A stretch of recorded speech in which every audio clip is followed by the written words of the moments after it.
ใส่ก็ไม่ขึ้นเลย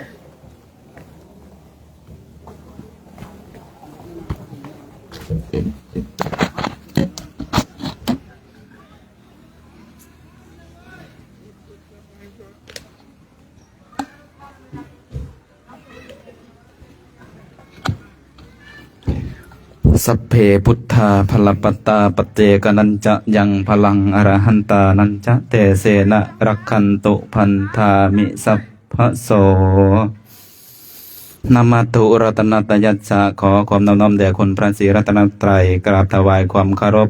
พระเดชพระคุณหลวงพ่อพระครูธีรธรรมปราโมทย์กราบถวายความเคารพพระมหาเถระพระเถระพระนวกะพระมัชฌิมะพระนวกะ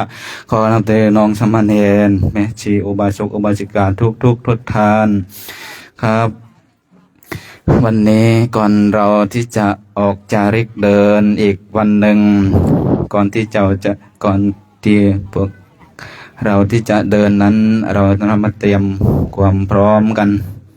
เมื่อพร้อมกันเดี๋ยวเราจะกราบพระไหว้พระกันกราบพระเสร็จไหว้พระเสร็จเราก็จะเตรียมเดินกันเราจะเดินวันนี้เดินเข้าสู่เมืองราชคฤห์กันจะเข้าสู่เมืองราชคฤห์กันแล้วไปเมืองราชคฤห์มีอะไรบ้างมีหลายสถานที่ที่ศักดิ์สิทธิ์เกี่ยวกับพระพุทธศาสนาเกี่ยวกับพระองค์พระสัมมาสัมพุทธเจ้าเดี๋ยวเราไปเรียนรู้เดี๋ยวไปรับฟังกันอยู่ที่นั้นจากพ่อแม่ครูบาอาจารย์มีหลายๆสถานที่ที่เราจะไปก็วันนี้ให้เราเตรียมพร้อมกันนะจะเป็นน้ำดื่มก็ดีจะเป็นไฟฉายก็ดีจะเป็นความพร้อมทางร่างกายทางจิตใจก็ดีเดินทางวันนี้หนทางส่วนมากก็จะไกลพอสมควรก็จะประมาณเท่าเมื่อวานนี้ก็จะมากกว่าเมื่อวานนี้อีกนิดนึงก็ประมาณจะ20กว่ากิโลเตรียมไฟฉายแต่ละปีทุกปีจะเดินเขาที่พักก็จะมืดกับพระคุณเจ้ามีเตรียมไฟฉายไว้ทุกวันนะปีนี้คงจะพระเดชพระคุณหลวงพ่อคงจะไม่นำพวกเราขึ้นเขาคิสกูฏเนาะมีอยู่ปีหนึ่งพระเดชพระคุณหลวงพ่อพาพวกเราขึ้นเขาคิสกูฏเดินไปก็แวะขึ้นเขาคิสกูฏแล้วลงจากเขาคิสกูฏแล้วลงเขาสู่ที่พักกันปีนี้ไม่แน่นะไม่แน่จริงที่แน่มันไม่แน่จริงที่แน่มันไม่แน่นะทำไมมันวางวะ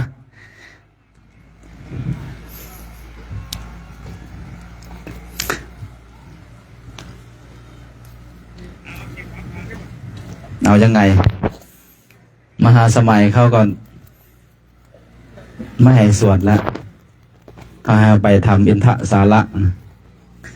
ไปทำอินทสาระก็ยิ่งสากันเนาะกลุ่มหนึ่งมี4 รูปหารูปกลุ่ม3มี4 รูปกลุ่ม2มี3 รูปกลุ่ม1กลุ่ม4ว่าครบกันนะครบยังไง5 รูปกันท่านคนเจ้าเดี๋ยวมาเข้าสู่สถานลานธรรมกันเดี๋ยวเราเตรียมความพร้อมกันเดี๋ยวเราพร้อมกันเราจะกราบพระไหว้พระนะเพราะว่าหนทางของเรายิ่งยาวไกลเราจะเดินตามไปลัดเลาะกันภูเขานี่เราก็จะเดินตามไป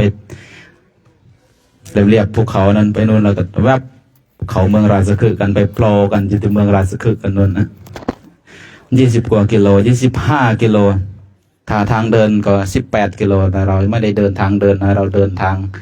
นี้เพราะว่ามันมีสถานที่ที่สำคัญเกี่ยวกับพระพุทธศาสนากันเดี๋ยวเราจะไปแวะกันอยู่ที่นี้มีหลายๆจุดอาจจะแวะวันนี้นะเป็นวันอาจารย์โศกปุณวุฒิเสานี่แหละเดี๋ยวเรารีบกันนะครับนู่นอยู่หลังคาโน่นยังเดินไปเดินมากันพร้อมกันยังไงนะเวลาเรา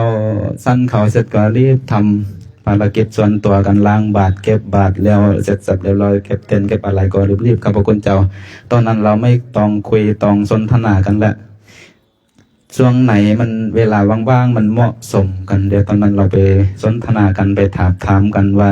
ที่นี่เป็นยังไงสถานที่ยิ่งเรามาดินแดนพุทธภูมิเนี่ยเรายิ่งศึกษาทำตัวเราให้ดีที่สุดครับเพราะว่าผมคิดกับตัวเองนะไม่รู้ว่าครั้งหน้าจะได้มาอีกหรือเปล่ามาครั้งนี้อาจจะเป็นครั้งสุดท้ายก็ไม่รู้ครับก็จะพยายามคิดกับตัวเองทำกับตัวเองคิดดีทำดีเท่าที่จะกระทำได้บางที่ก็อยากจะช่วยอยากจะช่วยทางนู่นทางนี้ทางรถ10 ล้อก็ดีทางนู่นทางนี้ก็ดีแต่มันก็ทำภารกิจของตัวเองให้มันเสร็จก่อนบางทีไม่ทันก็ไม่ไปช่วยก็วางไปพร้อมกันเปล่าผมไม่ต้องหมายว่าวางเยอะว่ะพร้อมกันเราจะทำวัดสวดมนต์กันดีกว่าเนาะเดี๋ยวนั่งคุกเข่ากันเดี๋ยวกับพนมมือกันเดี๋ยวจะกล่าวพระรัตนตรัยกันเมื่อดังพร้อมกันนะครับกราบ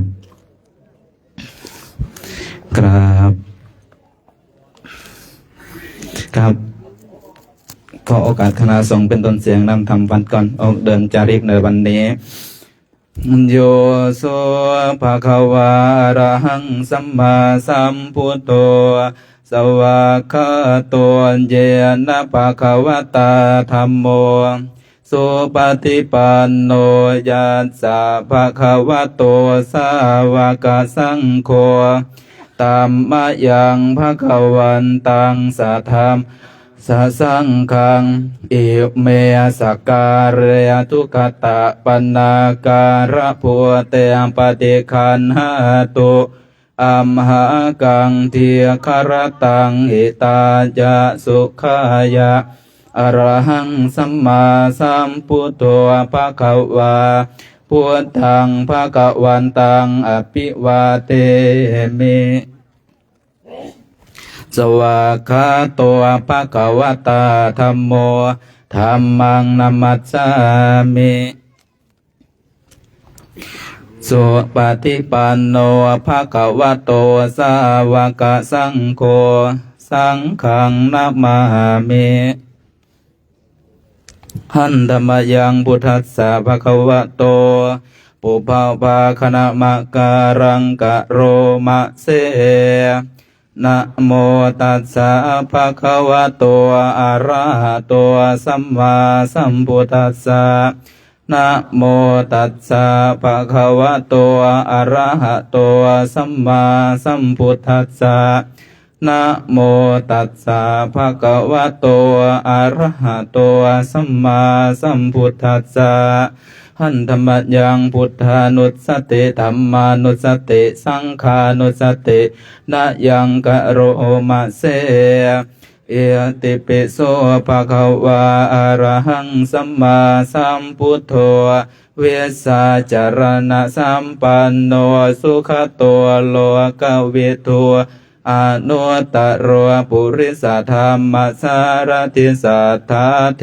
วมนุษสานังพุทโธภะคะวะเตสวากขาโตภะคะวะตาธัมโม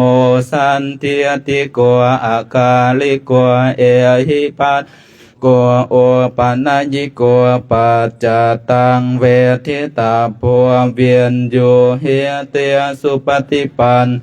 ภะคะวะโตสาวกสังโฆโอสุปฏิปันโนภะคะวะโตสาวกสังโฆปันโนภะคะวะโตสาวกสังโฆสามีจิปฏิปันภะคะวะโตสาวกสังโฆยะเทียทังจัตตาริปุริสายุคานิอัตถปุริสปุคลาเอสะภะคะวะโตวกสังโฆอาหุเนยโยปาหุเนยโยทาคิโยอันสเลียการันดินโยอนุตตรังปุญญเกตัง กัสสติมหากรุณิโกนาโถหิตายาสัพพปานินางปุตวาปารเมียสัพพะปัตโตสัมโพธิโมตตมังเอเตนะสัจวันเสนะโหตุเตสยะกาลังสยันตัวโพธิยาบุเลสกายานังนันทิวะโนเอวังตวังวิสโยโหหิสัญญาสุสัญญมังคะเลอปะ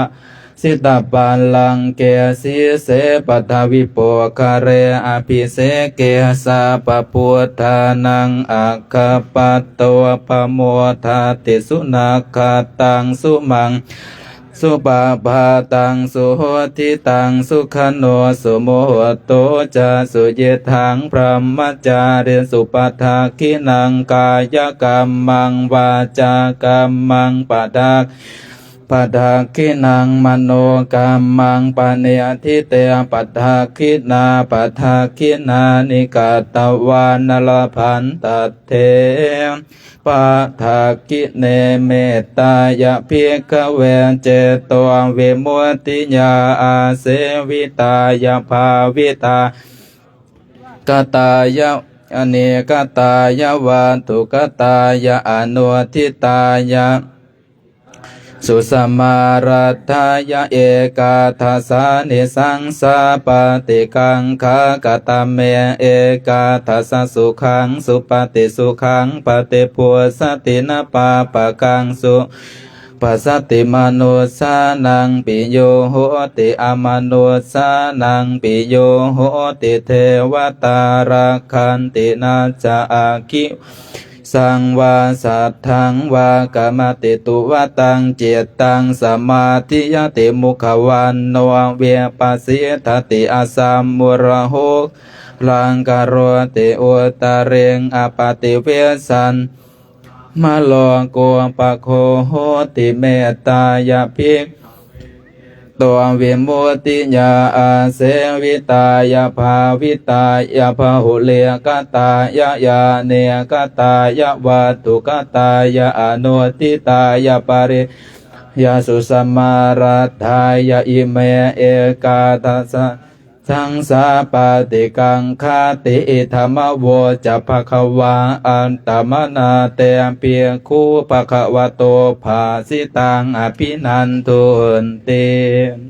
ภวตุสัพพมังคะลังพระเทวตาสัพพพุทธานุภาเวนัสทธาโสติภวันตุเตงภวตุสัพพมังคะลังรักขันตุสัพพเทวะสัพพธรรมานุภาเวนัสทธาโสติภวันตุเตงภวตุสัพพมังราคันตุสัพพเทวตาสัพพสังฆานุภาเวนัสทธาโสติภวันตุเตหันตมยังเมตตาปรนังกโรมาเสสัพเพสัตตาอเวราโหนตุขอสัพพสัตว์ทั้งหลายทั้งปวงที่เป็นเพื่อนทุกข์เกิดแก่เจ็บตายด้วยกันทั้งหมดทั้งเสียนจงเป็นสุขเถิดอย่าได้มีเวรต่อกันและกันเลยอาพยาปัชชาโหนตุจงเป็นสุขเถิดอย่าได้พยาบาทเบียดเบียนซึ่งกันและกันเลยอานิคาโหนตัวจงเป็นสุขเถิดอย่าได้มีความทุกข์กายทุกข์ใจเลยสุขีอัตานังปริหารันตุจงมีแต่ความสุขกายสุขใจรักษาตนให้รอดพ้นจากทุกโทษเวรภัยอันตรายทั้งปวงจงทุกทั่วหน้าเถิดกะตังปุญญาพลังไมหังสัพเพภาคีภวันตุเตขอสัพพสัตว์ทั้งหลายทั้งปวงเหล่านั้นจงเป็นผู้มีส่วนได้เสวยผลบุญที่ข้าพเจ้าทั้งหลาย ได้บำเพ็ญแล้วนี้เถิดสาธุเดียวกราบพร้อมกันอรหังสัมมาสัมพุทโธภะคะวาพุทธังภะคะวันตังอภิวาเทมิสวากขาโตภะคะวตาธัมโมธัมมังนัมมัสสามิสุปฏิปันโนภะคะวะโตสาจะมาสร้างวัดวาอารามอยู่ทางต่างประเทศเนี่ยก็ได้อยู่นะทางสปลาวเนี่ยอยากจะมีที่มีทางเนี่ยสร้างวัดนะทางนี้ก็ได้อยู่นะมีอยู่ปีหนึ่งนะจำชื่ออะไรนะเดินมาแล้วนะกลับไปเดี๋ยวจะไปรวมระดมพลเนี่ยซื้อที่ลุมพินีเหมือนกันนะเพราะว่าที่นั่นยังไม่มีของเราอะนะเพราะว่าช่วงนั้นเนาะการบ้านกลางเมืองไม่สงบช่วงที่เขาแบ่งสรรปันส่วนนะเนาะจำชื่อไม่ได้นะชื่ออะไรฮะสีอะไรนะสีกันดานะนะจำสีกันดานไปแล้วอ๋อเดี๋ยวนี้เป็นสีกันดานไปแล้วอ้าวว่าไงเนี่ยจะไปกันหรือเปล่าดิหนทางยาวไกลนะครับผมนะเนี่ยหนทางยาวไกลให้โกบาเต้เธอดีกว่ามาอยู่ประมาณอยู่ตรงกลางนะทุกวันเลยนะอยู่ตรงกลางกลุ่มจะได้รู้ว่าใครก้าวห้องน้ำใครจะฉี่ใครจะอุจจาระปัสสาวะจะได้บอกนะทุกวันนะต่อไปโกบาเต้ถือคนเดียวเลยดีกว่านะครับสงสัยรู้สึกน้ำมันไม่ออกหรือเปล่านะเนาะรู้สึกช่วงหลังนี่มันเดี๋ยวตั้งแต่เดี๋ยวว่าให้ถึงศิริราชคฤห์ก่อนเนาะถามกบาเลศพร้อมไหมยังโอ้ทลอยพร้อมไม่พร้อมแน่เพราะบางรูปก็ยังแบบเฉยชาเย็นสบายอิ่มเย็นว่างั้นนะเคาะเลยนั่นน่ะเคาะเลยนะนี่เราได้มาพักที่วัดไทยศิริราชคฤห์เนาะได้มาพักได้มาอาศัยนะได้มาอยู่นะได้มาอาศัยนะใบบุญของท่านพระอาจารย์ดร.มหาบุญสนองนะเราก็ได้มาทำวัดสวดมนต์ได้มาเจริญจิตตภาวนาได้มาทำหน้าที่ของเรากันหน้าที่ของเราก็ถามกันไปในช่วงนั้นอยู่ในแดนพุทธภูมินะครับผมเนี่ยเราทุกวันเนี่ยเราก็ก่อนออกเดินทางเราก็เอาลำโพงตัวไหนไปดีเอาตัวเล็กเหรอครับ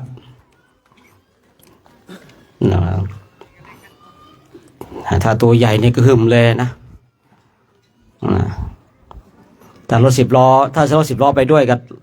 ต่อตัวใหญ่ไปก็ได้นะดังดีนะทุกวันแอบทุกปีนะแต่ตรงนั้นก็เรื่องของเขาเนาะบางทีบางอย่างก็ไม่อยากไปก้าวก่ายนะปล่อยเขาตัดสินใจไปเพียงแต่บางอย่างก็เสนอแนวคิดเนาะแนวคิดวันนี้เราก็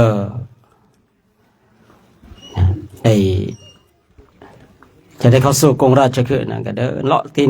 ลาะเขาลูกเนี้ยเนาะเขาอิสิคิริเรื่องลูกเนี้ยนะยิงยาวเขาอิสิคิรินี่เป็นเขาที่ยาวนะครับผมยาวไปนู้นจนถึงประตูเข้าเมืองนู่นนะครับผมเนี่ยอันนี้ก็เป็นที่อยู่ของอุตกะดาบทนะอิสิคิริอะไรนะอาราลดาบทนะอยู่ฝั่งนู้นเดี๋ยวเข้าไปเดี๋ยวคงจะได้ยินได้ฟังครูบาอาจารย์ได้พูดได้คุยเนาะเพราะว่ามาแล้วผมก็มองหาว่าอยู่ตรงไหนผมก็มองอยู่ตรงนู้นมองตรงโน้นฝุ่นครับสวัสดีตอนสายๆเนาะวันนี้เราจะได้เข้าสู่สวนตาลนม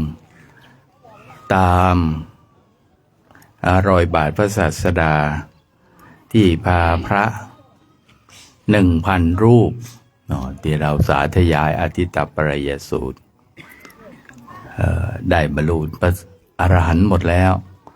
มาที่นี่มาพบ ข้าพเจ้าพิมพิสารที่นี่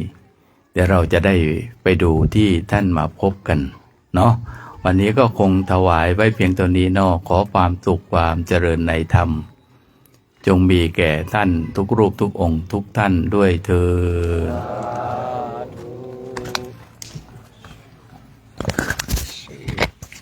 นี่กลุ่มไหนกลุ่มหนึ่งกลุ่มหนึ่งกันเองนะไป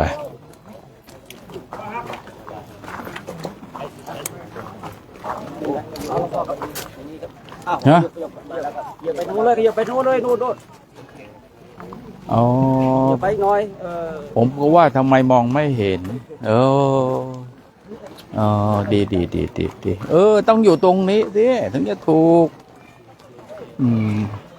สาธุจะไปเดินตัวก็หมูนี่ฮะโอเคสาธุจะได้จะไปจะได้เดินด้วยเหรอคะหลวงพ่อเหรอเดินไปกี่กิโลเขาเดินไม่เยอะหรอกเพียงแต่ว่าค่อยๆมันมีต้องพักฟังธรรมไปเดินไปตรงเนี้ยไปสวนตาลหนุ่มไปได้มันเด้อได้กันยัก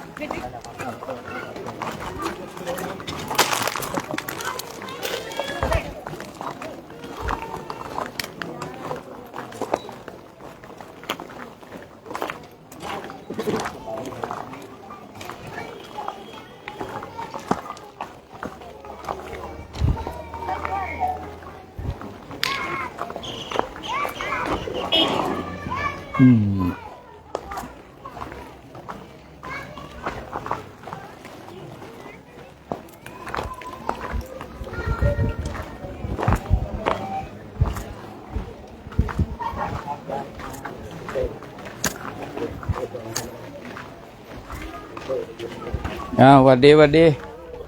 เอาขอบคุณบ้างนะเอาแล้วคันนี้นะสาธุนะสาธุสาธุ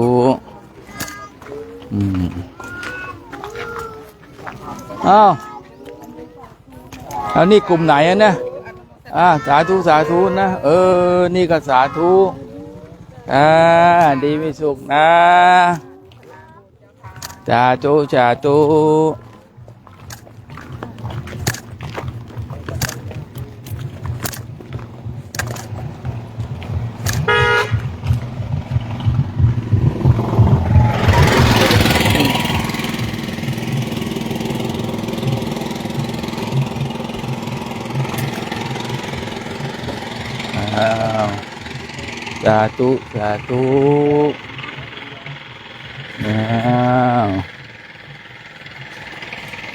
ได้รับมาครับเรียบร้อยแล้วครับ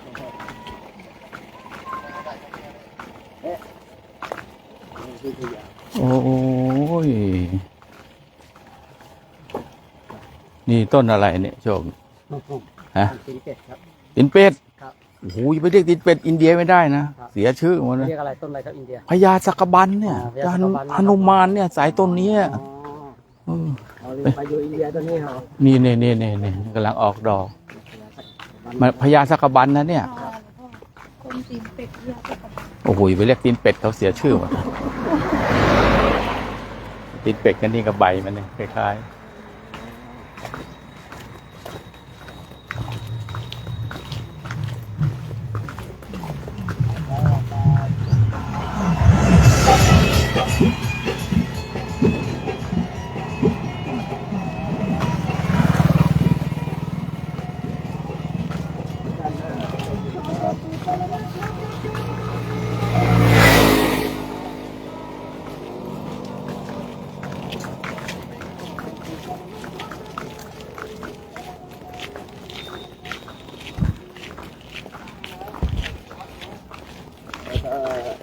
เนี่ยดิเต้อยู่ทางกลางนะครับอาจารย์เดียวว่าเนี่ยดิเต้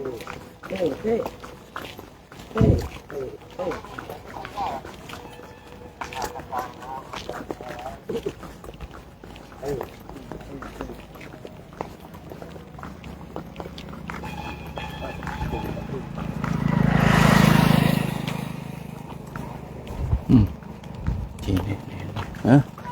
ไปเดี๋ยวไปดูไปที่สวนตาลหนุ่ม อ้าวอ้าวอ้าวมันตื่นไฟมันตื่นไฟมันเห็นเรา เออ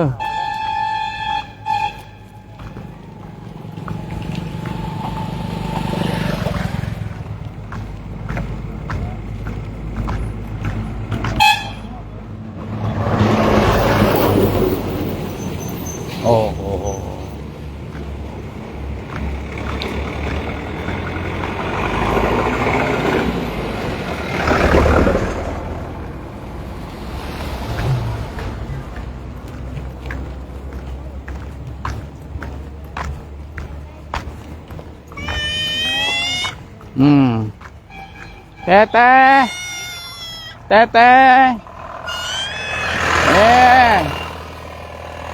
แต่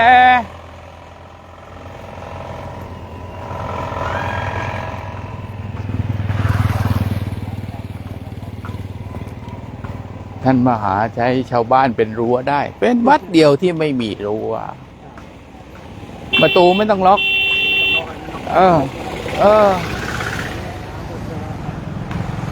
ไม่โดนปล้นเนาะ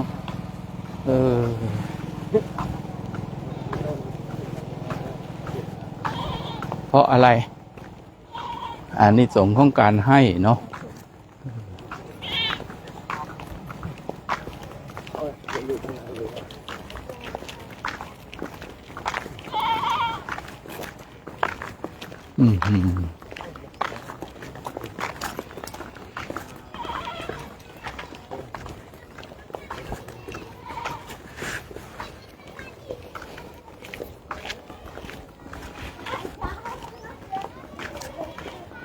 ทำงานเราที่เจ้าเขาวิธีคิดเหรอครับ ครับที่เราจะเดินเลาะในอีสีกิลิตถ้าเรานั่งเอาโดรนแล้วก็ถ่ายทางอากาศแล้วก็มันก็จะพอจะบอกว่าในครั้งพุทธกาลเป็นอย่างนั้นอย่างนี้พระนะเดินเข้าไปเนี่ยลึกเข้าไปข้างในถ้ำของไอ้นั่นน่ะกาลศิลาโมคคัลลานะก็อยู่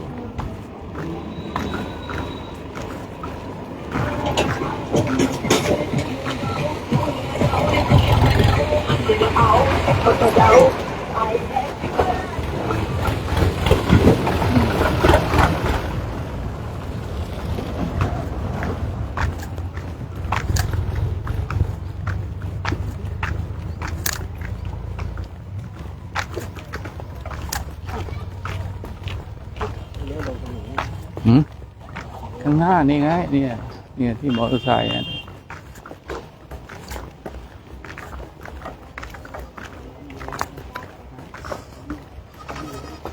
ไม่ล้ม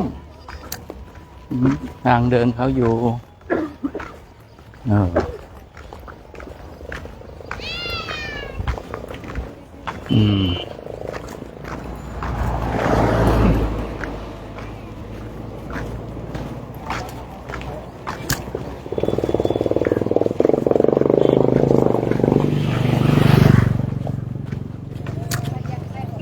เอาสมัย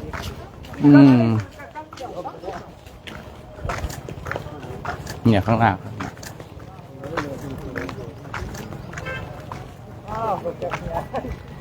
ฮะ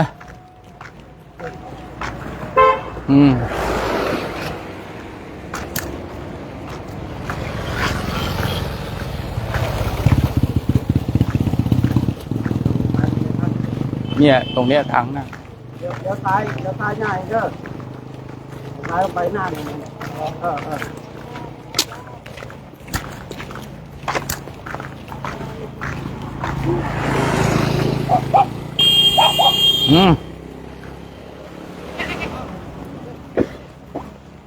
ไปเลยไปลงไป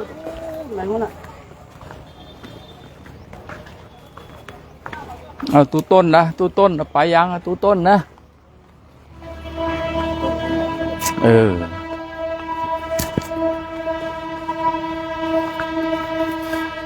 อ้โหดีใจนานปีที่แล้วก็รถไฟข้ามพ้นรถไฟมาพอดี ฮ้ยนี่รถโดยสารเลยนะเนี่ยจอดข้างหน้านี่ ทำแค่ ฮะ ที่สมัยก่อนแหละ อ๋อรถไอ้นี่วิ่งระหว่างฮะวิ่งระหว่างเมืองเล็กๆป่ะ ปกติเรือยาวมันฟันเลยนะ มันแลเป็นรถแอร์ป่ะ ความเร็วสูงเลย เออนั่นน่ะสิ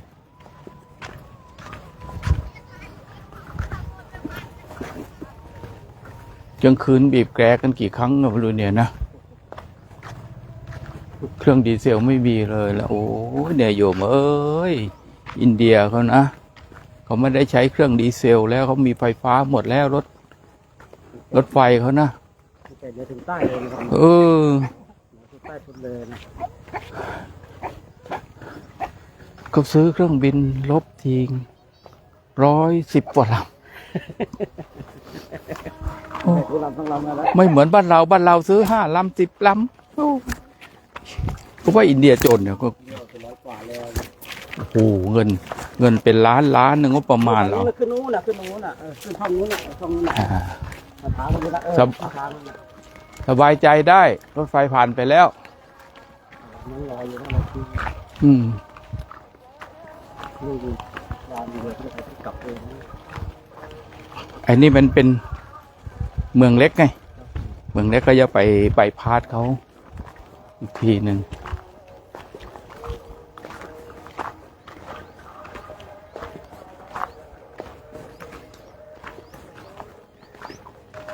เหมือนมันจะไปสิ้นสุดที่นาลันทามั้งหาอะไรอ่ะไอ้ที่รถไฟอ่ะรถไฟไอ้รางเดียวเนี่ยนะ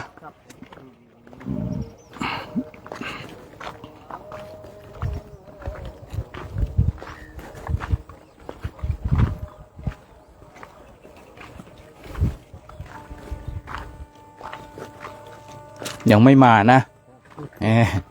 บีบแก เดินข้ามไม่เท่าไหร่ครับเดินถาม เฮ้ เดินตามรถไฟเดินตามรถไฟดีเป็นรถเสียแต่รถไฟแล้วเสียแต่รถเลยดี เออ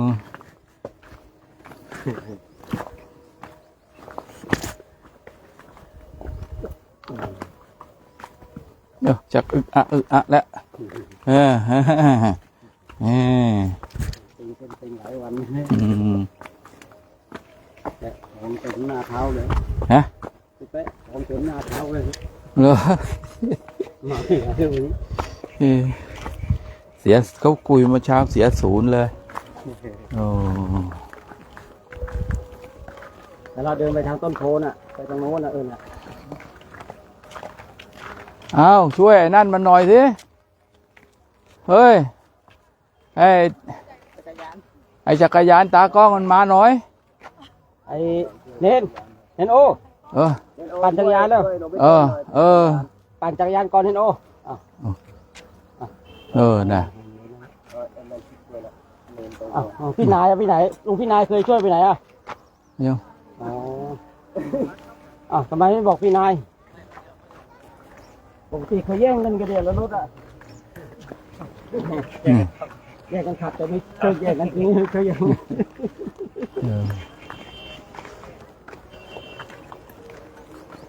มันโชคเนาะไอ้เมืองไอ้นี่น้ำมันไอ้นี่เขากินกันดอกมันไม่เป็นอ่ะนะมาลุมอ่ะมันงามจริงๆเนาะ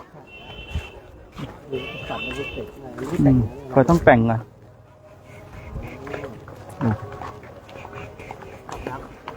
นี่เราจินตนาการนะว่าถ้าสระน้ำโบราณเก่าแก่ใหญ่ๆเงี้ยเขาไม่ได้ขุดใหม่เมื่อพระพุทธเจ้าพระผู้มีพระภาคเจ้าแสดงธรรมตรงนี้ใช่ไหมแล้วพระเขาก็มาอยู่แสดงว่าชุมชนใหญ่อันเนี้ยชุมชนใหญ่น้ำขนาดนี้ทุกปีถ้าเราก็น้ำฮีเตอร์ไว้ที่พระส่วนของใช้อาจใช้ดื่ม เนี่ยก็ประมาณนั้นน่ะถ้าคุยแบบนักโบราณคดีเขาต้องว่าประมาณนั้นชี้ชัดไม่ได้เดี๋ยวผิดประมาณต้องค้นหากันต่อไปครับแล้วหน่อยลูกพี่แถวขาดแถวไม่สวยแล้วหน่อย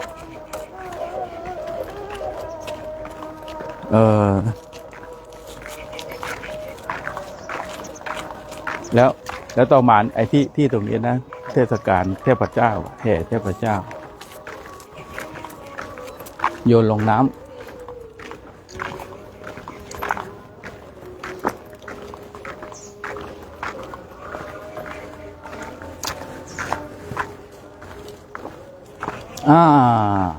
ไม่ต้องรีบโชคไม่ต้องรีบให้เขาไปก่อนเดี๋ยวให้เขาไปแออัดเดี๋ยวเราจะแออัดกัน โอ้โหไม่มีใครกล้าไปเลยตัวเนี้ยปีแรกถึงปีนี้ไม่เมื่อก่อนมันหายไปปีนึงนะครับเนี่ยนะครับผมแสดงว่าต้องมีเทพเจ้าที่สำคัญครับมีอยู่ปีนึงเดินผ่านมาไม่มีครับหัวไม่มีอะไรนะรูปปั้นเก่าแก่โอ้นางตาลาที่เนี่ยนี่นางตาลาแล้วครับดูลักษณะนางตาลานางตาลานี่มีประวัติยังไงครับนี่นางตาลาก็เป็นเทพในพระพุทธศาสนาฝ่ายมหายานเป็นที่รักที่เคารพของพี่น้องชาวทิเบตเขาจะทำกล่องครับผมเล็กๆแล้วก็ห้อยมานะเขาห้อยพระมาเขาย่อส่วน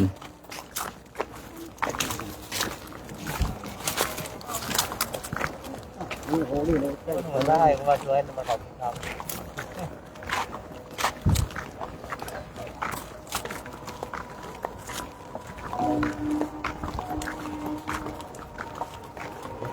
นี่โอ้โหต้อง2 สระนะโชค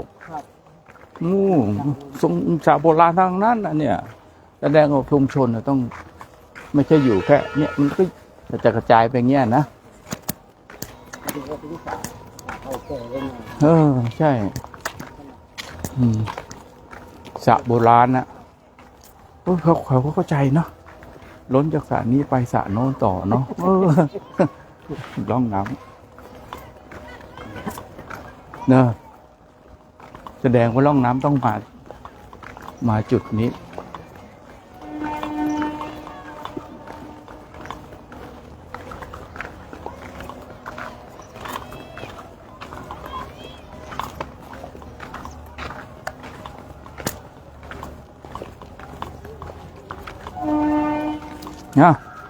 มาอีกแล้วเหรอ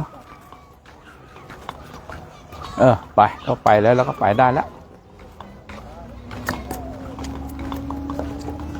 น่าจะเป็นพี่น้องโกเลียหรือไม่ก็ญี่ปุ่นดูคล้าย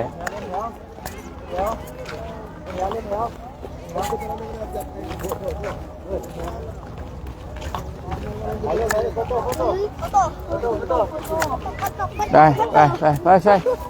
มาช่วยโบ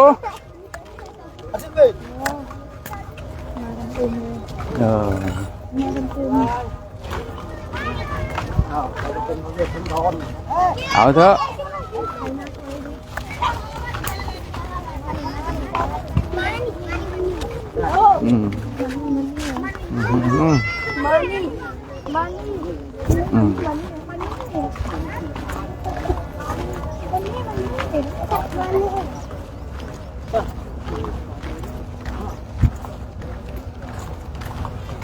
นี่เลยนี่ได้อยู่เนี่ยยังไงเนี่ย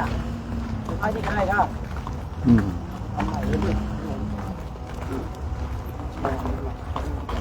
ข้ามทางนี้ดีกว่ามันโดดข้าม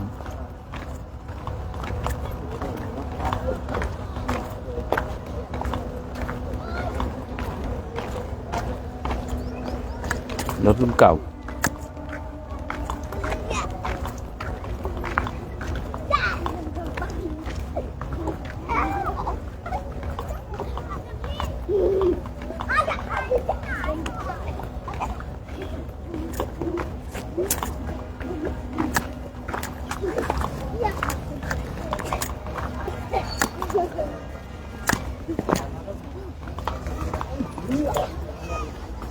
รองเท้าวางข้างล่างเนอะของผมเอามาตรงนี้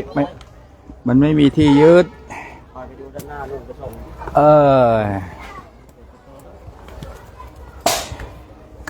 พี่น้องชาวญี่ปุ่นเจแปนเป็นคนสร้างเอาละ นะโมนะโมนะโม อืม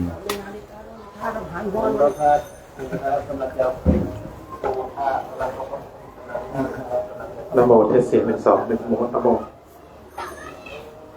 โอ้โห เข้ามาเลยเข้ามาเลยเข้ามาคิดรอบในรอบในก็ได้ครับผมในได้นอกได้เอานอกเลยครับ นิมนต์เข้ามานะครับ เข้ามาเลยนะครับแล้วก็นำนิสิตคณะออกมาเลยครับนิมนต์นั่งโดยรอบเลยนะครับรอบในได้เลยนะครับนั่งในรอบที่ฐานนี้เลยนะครับ รอบองค์พระประธานเลยนะครับนิมนต์นะครับซ้ายขวาได้เลยครับนิมนต์นำนิสิตคณะเรามานั่งเลยนะครับไม่ต้องเป็นกลุ่มก็ได้นะครับ นั่งนิมนต์นะครับนั่ง ถือไว้ก่อน ซ้ายขวาหน้าหลังนั่งให้เต็มนะครับลงนั่งเข้าไปทางนู้นข้างหลังเลยครับอาจารย์เดี๋ยวตรงนี้เดี๋ยวจะได้ให้แม่ชีนั่งได้ไปตรงนู้นเลยครับให้เต็มฝั่งหนึ่งของเราก่อนครับเน้นไปเต็มฝั่งนู้นข้างในกันเลย ข้างหลังเลยไปเดี๋ยวตัวนี้ถ้าเกิดว่างๆแล้วเดี๋ยวให้แม่ชีเข้ามานั่งแม่ขาวมานั่งครูบาอาจารย์ขึ้นมาข้างบนก็ได้นะครับขึ้นบนนิมนต์ครับด้านหลังให้เต็มก่อนนะครับด้านข้างหนึ่งให้เต็มก่อนด้านหลังให้เต็มหมดเลยนะครับนิมนต์เลยครับไล่เข้าไปข้างในก่อนครับเดี๋ยวไม่เที่ยวครับให้พาเข้าไปหมดให้พาเข้าไปหมดครับครับนาทีนั่งโซนนี้ครับสุเจ้านั่งโซนนู้นนะครับนาทีแม่ขาวนั่งโซนนี้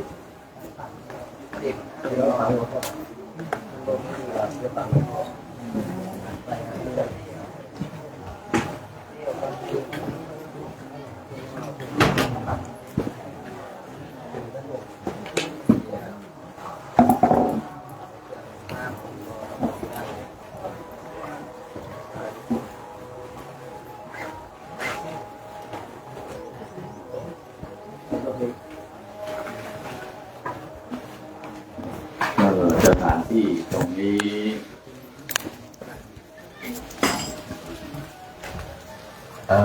พระพุทธรูป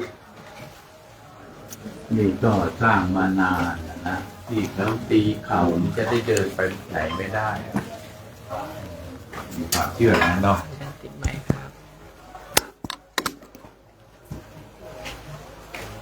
ครบยังครบแล้วนะ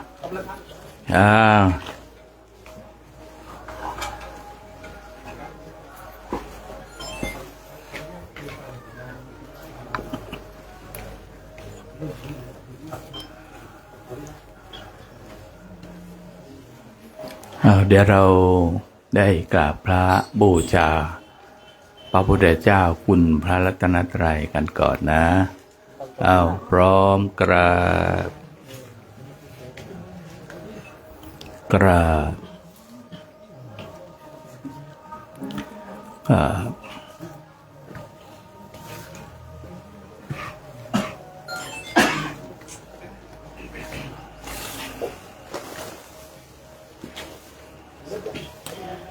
โย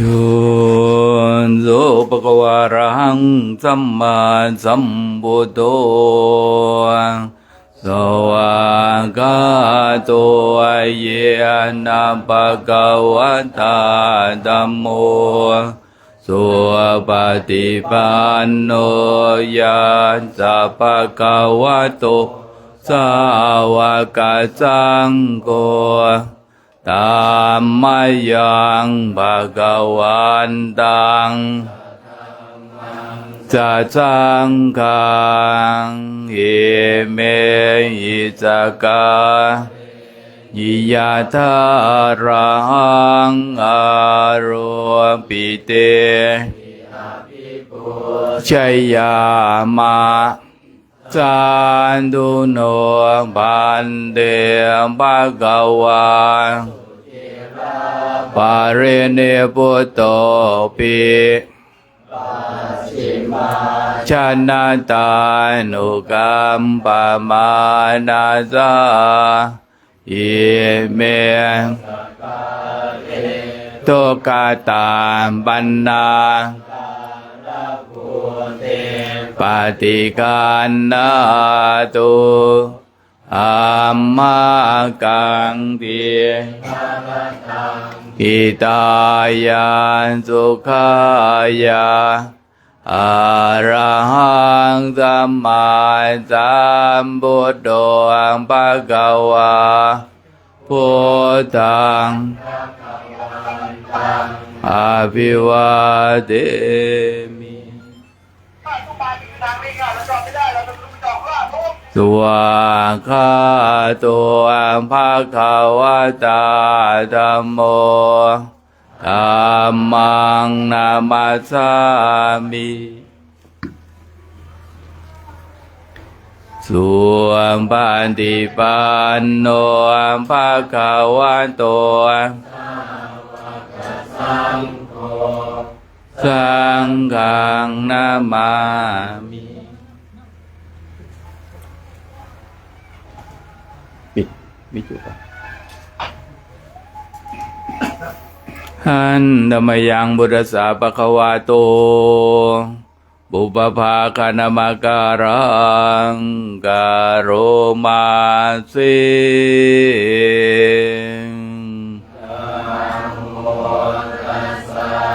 ภะคะวะโตอะระหะโตสัมพุทธัสสะนะโมตัสสะภะคะวะโตสัมมาสัมพุทธัสสะนะโมตัสสะภะคะวะโตสัมมาสัมพุทธัสสะหันธรรมยังพุทธานุสติธัมมานุสติสังฆานุสตินายังกโรมาสิ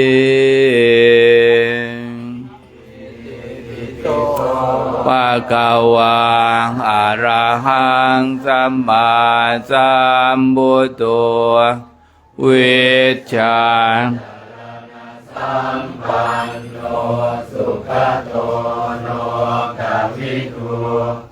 อนุตตรปุริสธรรมตาเทวมนุสานังภะคะวะติสวากขาภะคะวะตาธัมโมสันติลิโกเอหิปัสสิโกโอปนัยยิโก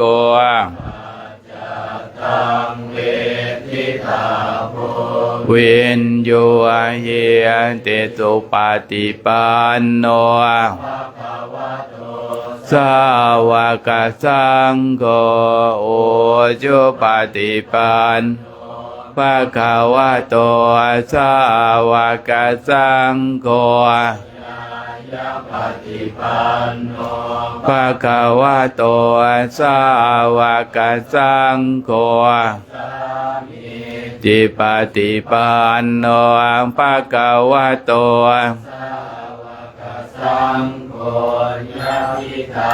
จันตาริปุริสายุคานิอัตถปุริสาปุคาลาสาวกสังโฆปาอุเนยโยทักอัญจาเลการณิโยเกตังโลกัสสติปิดวิทยุก่อนนะวิทยุปิดเสียงสงบงดการงานสักระยะหนึ่ง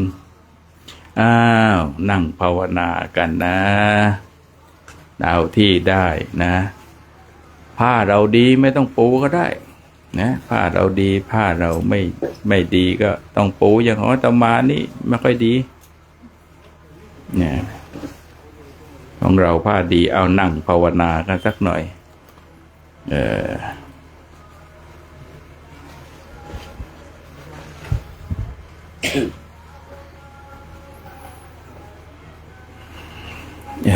นั่งให้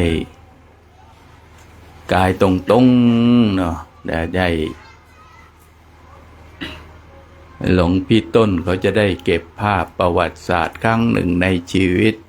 พระคุณเจ้าก็ดีญาติโยมก็ดีทั้งนั้นน่ะที่ได้มาสถานที่ที่นี้คือสถานที่ในอดีตการยาวนานไกลมาแล้วท่านเรียกว่าสวนตาลนมก็คือเป็นสวนของพระราชาพระราชาจะมีสวนตาลเป็นของตนเองมีสวนมะม่วงเป็นของตนเองเอาไว้ให้กับในราชสำนักที่นี้ก็เลยจึงมีเป็นสถานที่เขาเรียกว่าสวนตาลหนุ่มนี่โดยมีพระพุทธรูปที่เป็นหลักฐานที่ไกลมากไม่ใช่ไกลมากอายุยาวนานเก่าแก่เป็นหินดำหินถ้าเราดูศิลปะก็โน่นแหละยุคเดียวกับหลวงพ่อดำหรือว่าพระที่อยู่ในหลวงพ่อพุทธเมตตาที่อยู่ในพุทธคยาจะเป็นหินที่เดียวกันนะหรือว่าหินก้อนเดียวกันก็ได้แต่ว่าถูกแกะขึ้นมาในยุค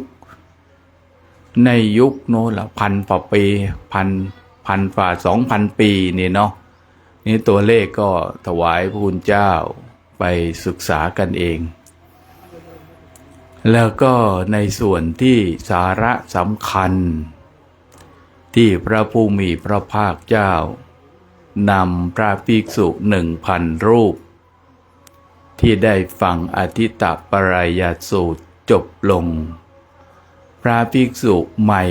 1,000 รูปเป็นพระอรหันต์ทั้งหมดโดยมีพระอุรุเวนกัสสปะผู้เป็นประธานในส่วนพระภิกษุ 1,000 รูปที่เดินทางมากับพระผู้มีพระภาคเจ้าและเมื่อพระผู้มีพระภาคเจ้าพาภิกษุ 1,000 รูปมาแล้วเนี่ยมาอยู่ที่ตรงนี้ที่สวนตาลหนุ่มเนี่ยนะพอมาแล้วนี่พระเจ้าพิมพิสารก็ได้รับข่าวดีจากคนเฝ้าสวนนะบอกว่าบัดนี้พระผู้มีพระภาคเจ้าที่ท่านได้มาสถานที่แห่งนี้ได้รับที่เคยรับปากไว้ว่าเมื่อพระผู้มีพระภาคเจ้าบรรลุธรรมแล้วจะได้มาโปรดท่านบัดนี้พระผู้มีพระภาคเจ้าได้บรรลุธรรมแล้วได้บรรลุพระโพธิญาณแล้วและได้พาพระภิกษุ 1,000 รูปมาที่นี่ผู้ที่เฝ้าอุทยานหลวงก็รีบไปบอกให้รายงานให้พระเจ้าพิมพิสารได้รับทราบพระเจ้าพิมพิสารเมื่อรับทราบก็ดีอกดีใจนำหมู่อมาตย์มาทั้งหมดก็12 นหุตก็ได้เดินทางพระผู้มีพระภาคเจ้าอยู่กับพระภิกษุตรงนี้1,000 รูปนั่งเมื่อพระเจ้าพิมพิสารพร้อมทั้งบริวารมาทั้งหมด 120,000 คน12 นหุต10,000นะก็ได้มาร่วมกันเพื่อมาฟังธรรมพระผู้มีพระภาคเจ้าเมื่อมาถึงแล้วพระผู้มีพระภาคเจ้าได้ทรงแสดงธรรมให้ฟังเรื่องในส่วนที่เป็นอนุบุพพิกถาอนุบุพพิกถาก็คือกล่าวถึงเรื่องของทานกถาศีลกถาทานศีลเมื่อบุคคลประพฤติปฏิบัติแล้วจะทำให้บุคคลนั้นไปสู่สุคติโลกสวรรค์แต่คนในยุคนั้นเขารู้ พูดแค่นี้พระพุทธเจ้าย่อๆเท่านี้ก็รู้แล้วว่าพูดถึงเรื่องทานเรื่องศีลเรื่องสวรรค์ว่าคนเรานั้นทำความดีอย่างเงี้ยไปสวรรค์พอไปถึงสวรรค์พระผู้มีพระภาคเจ้าว่าสวรรค์เนี่ยถึงมีจะเป็นอารมณ์ปราณีตไปเกิดเป็นเทพบุตรเทพธิดามีผิวพรรณมีวรรณะอันงดงามมีสถานที่อันอยู่อันเลิศอันบ่ประเสริฐอย่างไรก็ไม่เที่ยงนะก็ไม่เที่ยงแล้วเมื่อไม่เที่ยงแล้วเป็นยังไงไม่เที่ยงแล้วเนี่ยคนในยุคนั้นเขาก็รู้ว่าเป็นเทวดาไม่เที่ยงแล้วจะต้องทำยังไงหนีจากการเกิดได้ยังไง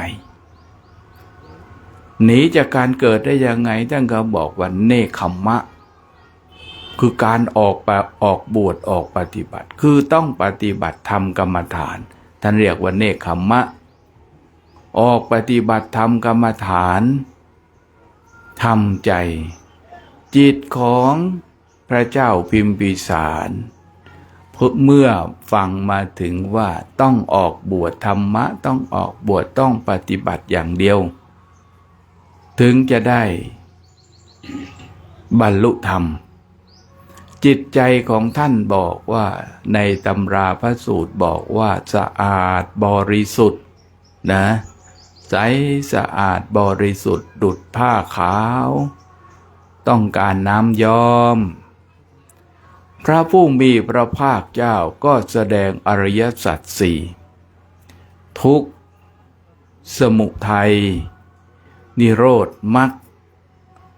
พอสิ้นกระแสเสียงพระวาจา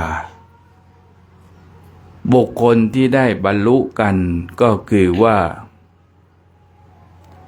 พระเจ้าพิมพิสารได้บรรลุเป็นพระโสดาบันเรียกว่าพระโสดาบันก็ถึงต้องจัดว่าเป็นพระโสดาบันอันดับหนึ่งพิเศษที่ใกล้เคียงที่จะไปบรรลุโน้นพระอนาคามี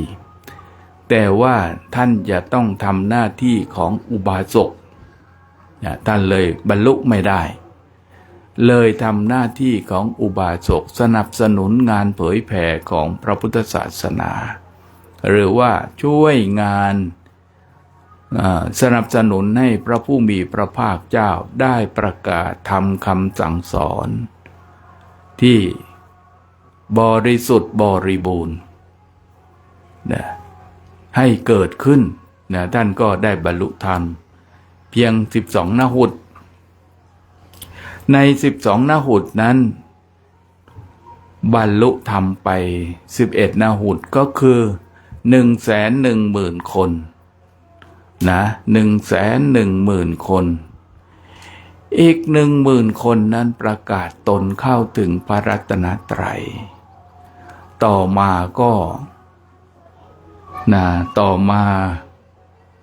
คณะคนกลุ่มนี้ก็ได้บรรลุธรรมทั้งหมดแต่ละท่านที่บรรลุธรรมกันบางท่านก็ออกบวชไปเป็นพระอรหันต์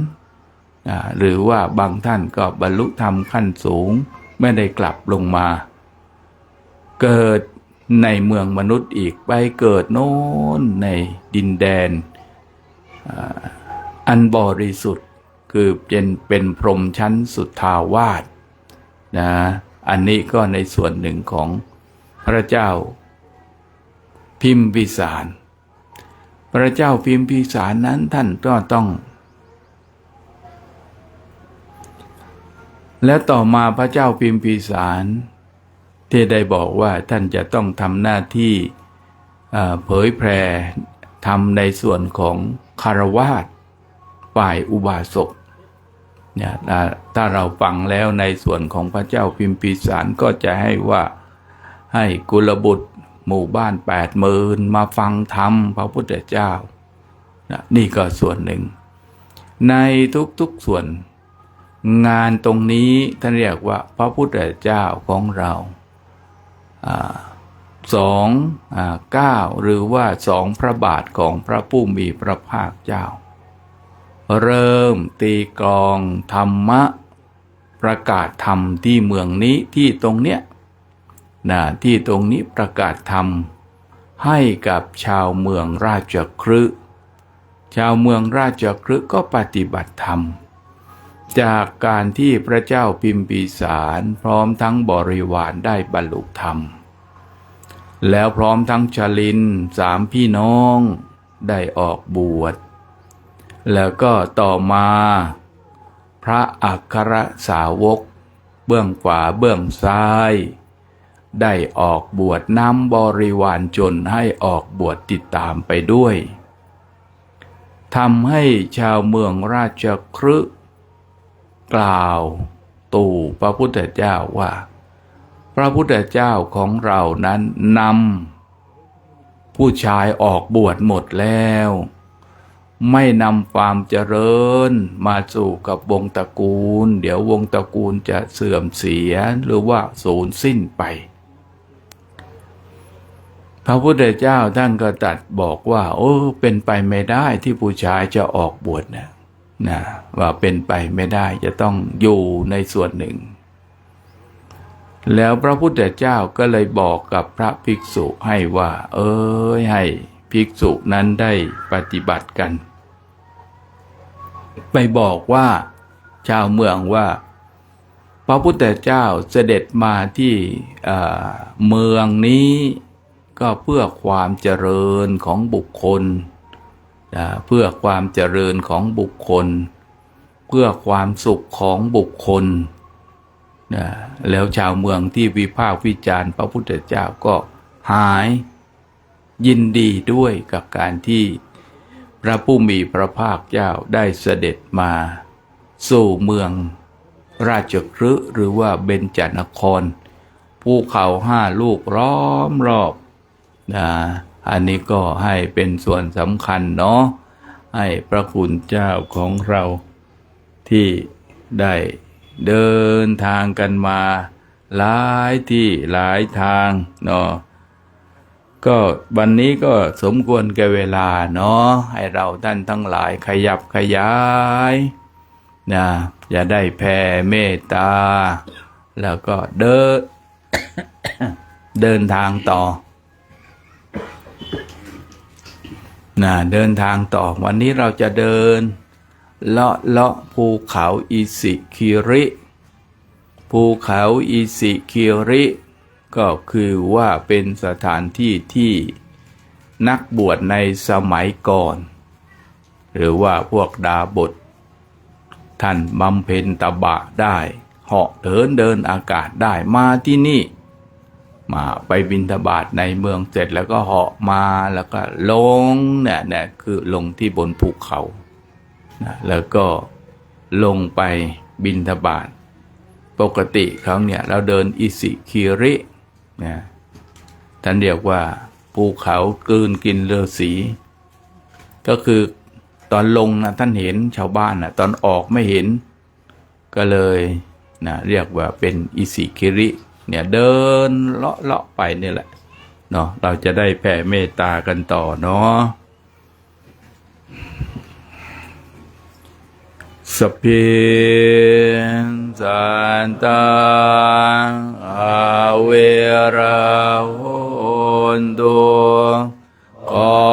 นสัพพสัตว์ทั้งหลายทั้งปวงที่เป็นเพื่อนทุกข์เกิดแก่เจ็บตายด้วยกันทั้งหมดทั้งสิ้นจงเป็นสุขเถิดอย่าได้และกันเลยอาพยามปัจจาโหนตุจงเป็นสุขเถิดอย่าได้เบียดเบียนซึ่งกันและกันเลยอานิคาโหนตุจงเป็นสุขเถิดอย่าได้ทุกข์ใจเลยสุขิอัตตานังปริหารันตุ ความสุขกายสุขใจ รักษาตนให้รอดพ้นจากทุกโทษเวรภัย อันตรายทั้งปวงจงทุกข์ทั่วหน้าเถิด การตั้งบุญญาพลังใหม่สัพเพภาคีภาวันตุเต สัพพสัตว์ทั้งหลาย ทั้งปวงเหล่านั้นจงเป็นผู้มีส่วนได้เสวยผลบุญที่ข้าพเจ้าทั้งหลายนี่เตือนสาธุสาธุกราบพระอะระหังสัมมาสัมพุทโธภะคะวาพุทธังภะคะวันตังอะภิวาเท เจมินวะคาโตภะคะวะธัมโมธัมมังนามัสสามิสุปฏิปันโนภะคะวะโตสาวกสังโฆสังฆังนามามิเดี๋ยวเรากราบนึกถึงคุณบิดามารดาที่ท่านเลี้ยงดูเรามาพระคุณเจ้าที่เดินเข้าในสู่สังเวสีสถานทุกๆครั้งถ้าเรากราบ5 ครั้งก็คือระลึกนึกถึงคุณของบิดามารดาของเราบางท่านยังโชคดีพ่อแม่ยังอยู่ก็นึกถึงว่าให้แม่มีความสุขให้พ่อมีความสุขที่ลูกพระลูกโยมนะได้เดินทางมาในสังเวสีสถานเป็นบุญที่โชคดีที่เราได้พ่อแม่ดีสัมมาทิฏฐินะแล้วก็นึกถึงอาจารย์ครูอาจารย์เราไม่ได้กราบไอ้นั่นกราบคุณของท่านคุณของท่านที่ว่าครูบาอาจารย์เนี่ยพระคุณเจ้าระลึกนึกถึงให้ดีถ้าเราไปคบอาจารย์ที่เป็นมิจฉาทิฏฐิแม้แต่เป็นพระสงฆ์ก็แล้วแต่นะไปเคารพผิดไปเชื่อผิดไปทำอะไรที่ผิดเนี่ยเราทำให้เราหลงไปด้วยแล้วเนี่ยเราก็ได้ครูบาอาจารย์ที่เราออกบวชใช่ไหมสอนหนังสือก็ดีให้เราได้มาในอินเดียเนี่ยท่านสอนเราเนี่ยท่านก็ต้องมีคุณกับเรานะมีคุณที่เราก็ระลึกนึกถึงคุณของท่านนะที่ท่านให้โอกาสให้ชีวิตให้ความรู้ในสิ่งที่ถูกต้องในการดำเนินเดินทางเข้าสู่เป้าหมายของชีวิตนะมาตามปิตุโคนังอาหังวันดามิครูอุปัชฌาย์อาจาริยาอาหังวันดามิสาธุสาธุใครมีทองคำหรือว่าใครมีคำเอามาปิดกันเดี๋ยวผิวจะได้เป็นดังประดุจดังทองคำอาตมาชาตินี้คงจะได้แค่นี้มั้งโชคผมแต่ผมมาที่นี่ก็1เหมือนกันนะฮะนี่โอ้โหโชคทองคำครับโอ้กุยเดี๋ยวผมเอามาให้เหรอเอาของผมออกเอาอาสนะออกเอาอาสนะของผมออกเดี๋ยวพระคุณเจ้าได้เข้ามานะให้ชนกลุ่มน้อยมาก่อนเดี๋ยวพระคุณเจ้าให้ชนกลุ่มน้อยมาก่อนใครรู้จักว่าเป็นชนกลุ่มน้อยลุกขึ้นมา พวกญาติโยมพวกแม่ชีแม่ขาวมาเลย เดี๋ยวถ้าพระเข้าแล้วก็แล้วเลย มาเลย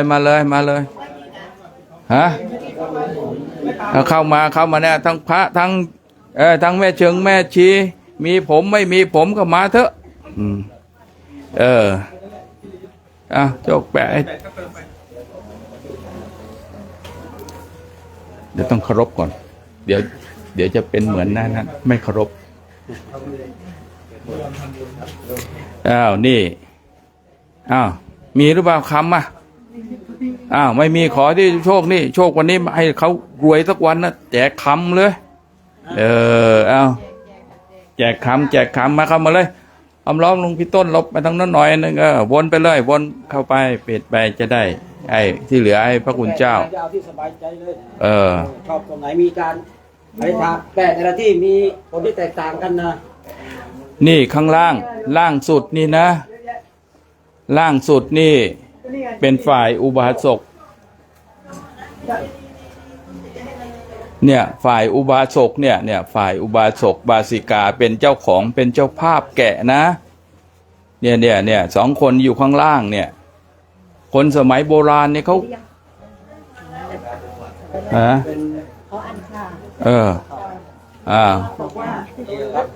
แบบนี้ครับลุงครับทอง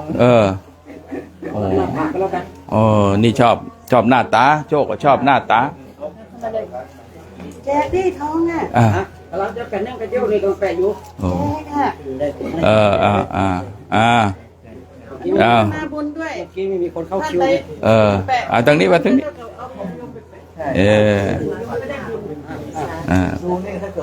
วันนี้ยกกล่องมาเลยยกไปยังนิมนต์ครับอันนี้พระเดชพระคุณหลวงพ่อก็กำลังแจกทองแจกทองแจกไม่ได้ทองนี่ก็ได้รับการสนับสนุนจากอาจารย์ผ่องผิวนะคุณแม่ผ่องผิวจุลนันท์ปิดทองแล้วก็รีบออกได้ชนกลุ่มน้อยชนกลุ่มน้อยนี่ห้ามยึดพื้นที่นะนี่เรามาดูพระพุทธรูปที่ตลักนะครับก็เป็นญาติโยมเฟซบุ๊กสุขใจไม่ได้ทำนะเป็นผู้แก่ให้ร่วมปิดทองหินนี่เป็นไม่ยุคเดียวกับหลวงพ่อองค์ดำเลยนะเมื่อกี้จะมาภาพเนี่ยปิดทองที่หน้าผากเรียบร้อยแล้วเนาะตอนนี้พระภิกษุสงฆ์ก็กำลังเข้ามาปิดทองกันญาติโยมเนาะมาปิดทองกันตอนนี้ก็รอยหักทำไมต้องแตกหักอันนี้มีรอยทุบรอยแตกนี่ท่านปีวัดกำลังติดทองอยู่นะจะมาติดหน้าผากเลยนะอันนี้แต่การปิดทองแต่ละจุดก็มีในทรงที่แตกต่างกันออกไปเนาะตอนนี้ก็พระภิกษุสงฆ์ก็กำลังได้ถ่ายรูปแปะทองกันเลยดำลงถ่ายรูปเขาหน่อยเมื่อกี้มีผมบอกไม่รู้เนี่ยถ่ายผมแปะทองเนี่ยมีอยู่นะเห็นอยู่นี่ผมติดทุกแขนขาทุกเข่าทุกเท้านะครับอันนี้ก็เป็นการเบียดเบียนพระศาสนาอย่างหนึ่งนะเราเชื่อไหมว่าเราเคยเห็นคนไหมคนบางคนเกิดมาหน้าตาบูดเบี้ยวก็ไม่ตายนะหน้าตาบางคนถูกผ่ากะโหลกยุบไปครึ่งหนึ่งนะเบี้ยวไปครึ่งหนึ่งก็ไม่ตายนะครับนะอันนี้ก็เหมือนกับคนถูกทุบหัวเหมือนกันสมัยก่อนนี่ก็โมโหอาจจะทุบนี่เป็นได้มาถอยหลังมาทางนี้ด้วยทุบมือทุบแข้งทุบขาหัวเข่าไม่ดีแข้งไม่ดีนะครับเนี่ยในสมัยเนี่ยคือคนเขาเบียดเบียนคือเนี่ยก็เป็นอนุสรณ์อย่างหนึ่งนะว่าถ้ามิจฉาทิฏฐิเกิดขึ้นกับเราแล้วเนี่ยเราก็เบียดเบียนผู้ที่มีคุณเพราะในโลกเนี่ยมีสิ่งที่ควรนะครับคือสิ่งที่มีคุณมากแล้วก็สิ่งที่มีคุณน้อยแล้วก็ไม่มีคุณเลยนะอย่างหนึ่งก็ทำให้เราได้เป็นที่เครื่องระลึกเป็นอนุสติว่าเราก็จะพยายามที่จะสายตาของเราเนี่ยพยายามที่จะอบรมกุศลทางตาไว้เยอะๆเราจะได้มองและแยกออกว่าผู้นี้แหละเป็นผู้สงบระงับอย่างเงี้ยได้ทัศนานุตตริยะหูของเราก็ต้องอบรมกุศลไว้เยอะๆนะครับเวลาฟังอะไรแล้วจะได้แยกแยะว่าเสียงนี่แหละเป็นทัศนานุตตริยะเนี่ย นะครับอันนี้มันจะช่วยอบรมเราต่อไปเกิดในชาติไหนจะได้ไม่ไปทุบแข้งทุบมือทุบรูปปั้นทุบสิ่งศักดิ์สิทธิ์ด้วยความมิจฉาทิฏฐิด้วยความเห็นผิดอะไรเงี้ยมาดูอันนี้แล้วก็เป็นอนุสติเตือนเราว่าจะไม่ทำผิดแบบนี้นะครับนี่เพราะว่าความเบียดเบียนพระศาสนานั่นเองพระเดชพระคุณหลวงพ่อกำลังแจกทองคำนะครับนี่เป็นทองคำเปลวทองคำแท้นะครับพุทธเจ้านี่ไม่ใช่ทองคำไอ้นั่นนะเป็นทองคำแท้ทองคำแท้เนี่ยถ้าเวลาแปะไปแล้วขยี้แล้วก็จะหายไปเลยนะครับแต่ถ้าเป็นทองคำสังเคราะห์นี่มันจะเหมือนกระดาษนะครับอันเดียวถ้าใครได้2 อันแบ่งเพื่อนนะครับแบ่งกันคนละอันกับผมก็ฝากบุญพระคุณเจ้าแปะแทนผมด้วยผมขออนุโมทนาทุกองค์เลยนะครับเพราะฉะนั้นผมยืนตรงนี้ผมได้ทุกองค์เลยครับเข้าแถวครับเสร็จแล้วก็นิมนต์นะครับแปะเสร็จแล้วอธิษฐานแล้วก็วนออกมาเดี๋ยวมาเตรียมแถว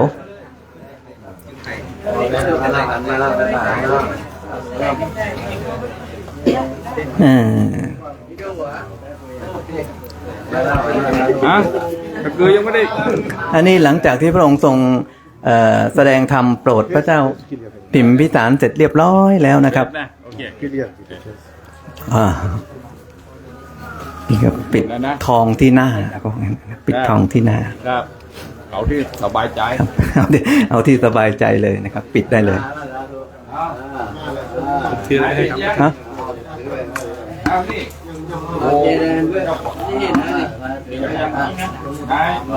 10 โมงหลังจากที่พระองค์ทรงแสดงธรรมเสร็จแล้วเนี่ยพระเจ้าพิมพิสารก็เข้าไปหมอบกราบถวายตนเป็นอุบาสกนะครับการถวายตนเป็นอุบาสกของพระเจ้าพิมพิสารเนี่ยเป็นการถวายตนเข้าถึงพระรัตนตรัยโดยอธิคัมมนะสรณคมแล้วก็นำพาคณะคือ11 นหุตนะครับเข้าสู่ดวงตาเห็นธรรมคำว่าธรรมจักษุนี่ก็คืออริยมรรคญาณนะครับอริยมรรคญาณเป็นชื่อของอริยมรรคญาณที่เหลือนั้นก็กล่าวตนถึงไตรสรณคมคือมีพระพุทธพระธรรมพระสงฆ์เป็นสรณะเป็นที่พึ่งจำเดิมแต่นี้ไปนะครับ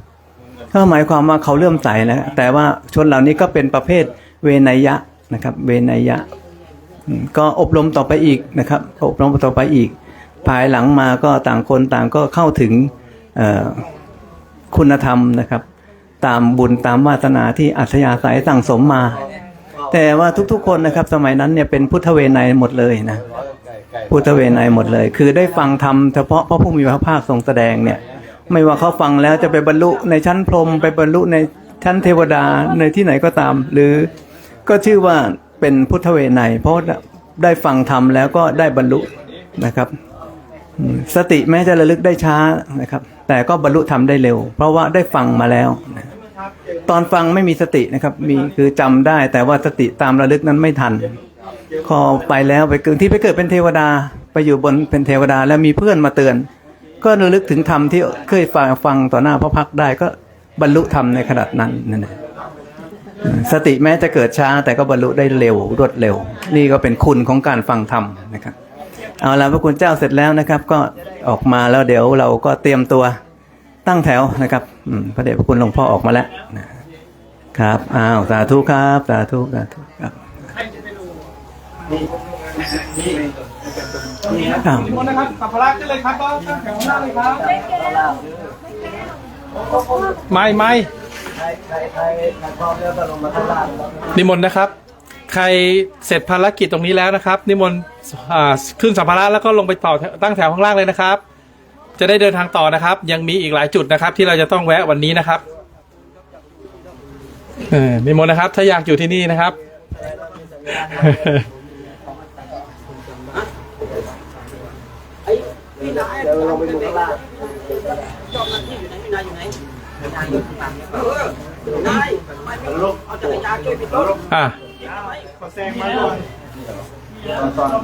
นิมนต์เลยนิมนต์เลย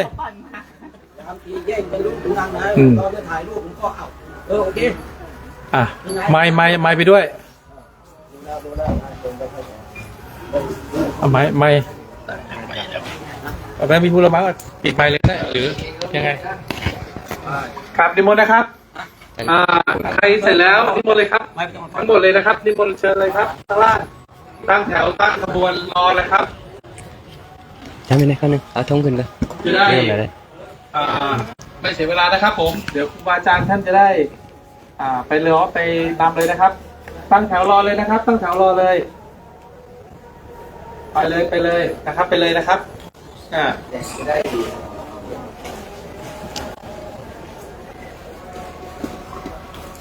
หมดเลยนี่หมดเลย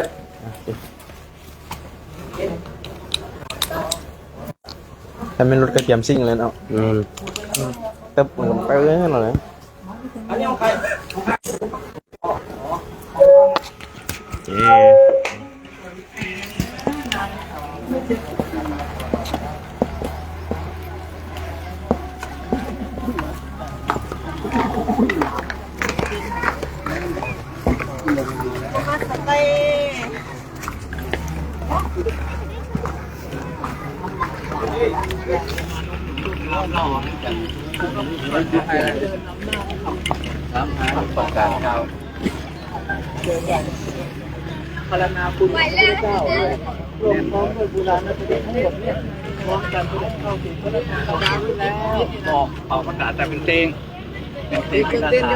ผู้คนได้ยินก็เห็นมาหนุ่มรูปหล่อ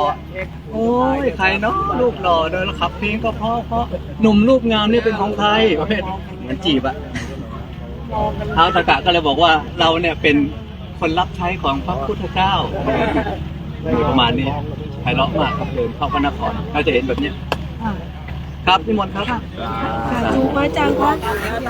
หลวงพ่อบอกว่าให้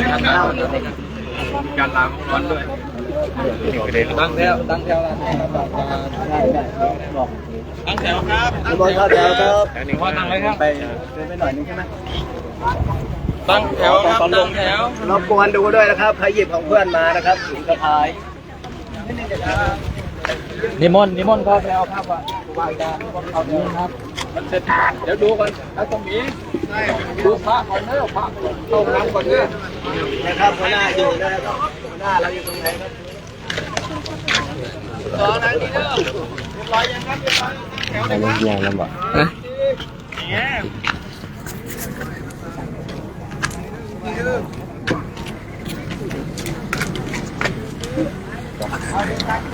ขึ้นรถ เดินลงเขา เดินลงเขาเหรอ ใช่ไปรอกันที่ ไปชวนพวกนี้ เพราะงั้นผมจะส่งเกียรติสยามพอดีมาก ตรงที่ไหน ส่งที่รถบรรทุกอยู่ตรงล่าง ได้ว่าหลวงพ่อว่าจะเดินลงเขานะจะพักที่พักปีที่แล้ว อ๋องั้นผมไปวัดไทยรัฐชื่อก่อนเดี๋ยวผมมา อุ้ยเราถึงนู่นเลยเหรอ เดี๋ยวผมเอาของไปลงก่อนยังอีกไกล ในกลุ่มเลยครับในกลุ่ม เนี่ยครับ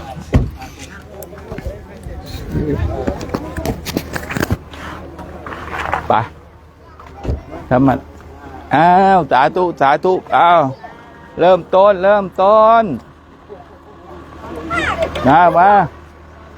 มา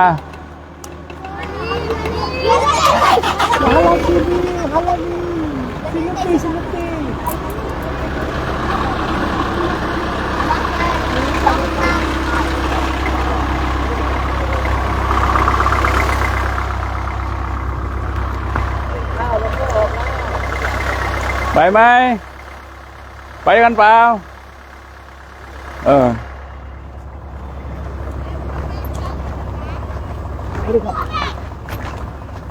เดี๋ยวกูจะไปบวชหมดเนี่ยพวกเนี้ย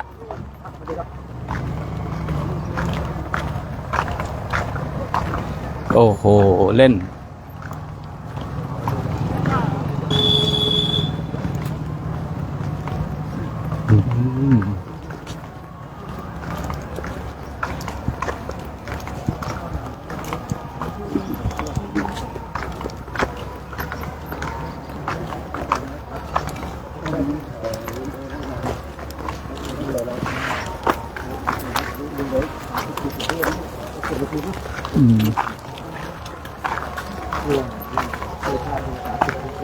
โอ้โหมีคนมาส่งเราด้วยเนาะ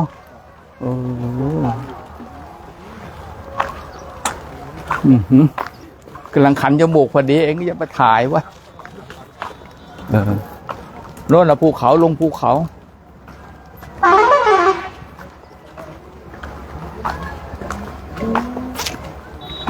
โอ้โหรถเมล์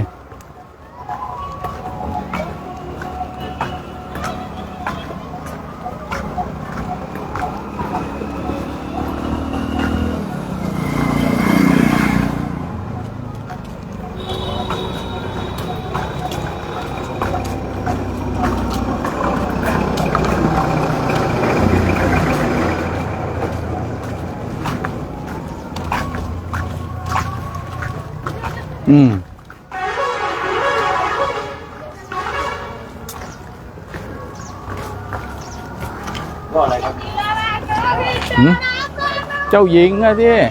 เขานั่งในนั่นนะ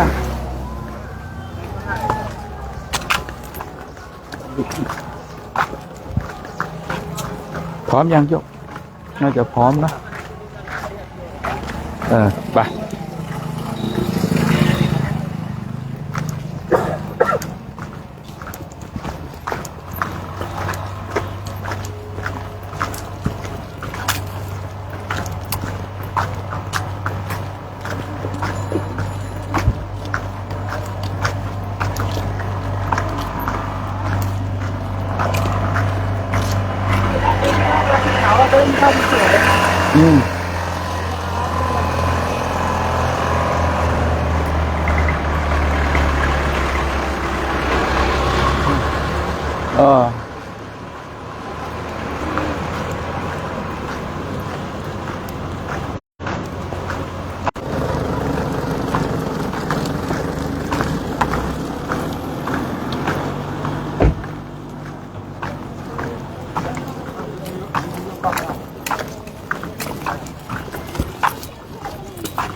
จะขึ้นรถเหรอ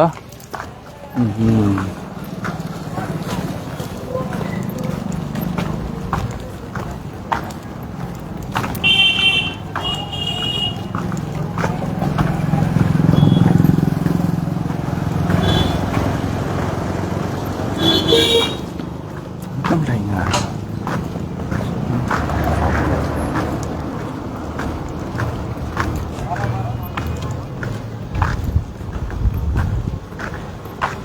มันจะไปหรือยังจ๊ะ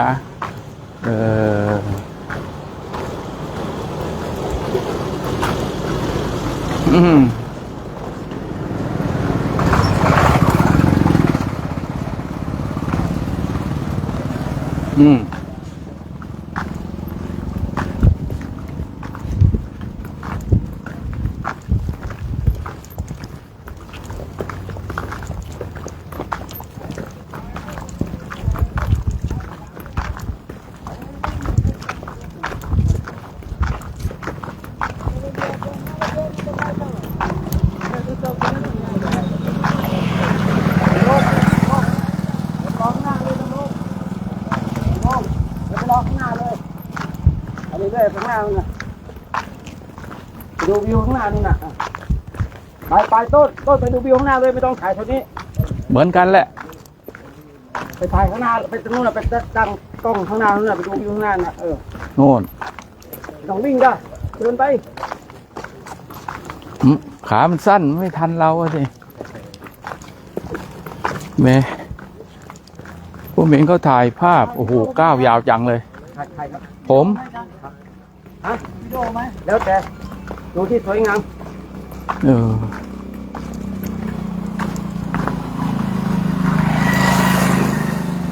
มันทำมาตรฐานมันนะไปทางล่างทางโน้นเลยไปทางล่างทางโน้นเลยนี่สวยเหรอล่างทางโน้นน่ะสบายลง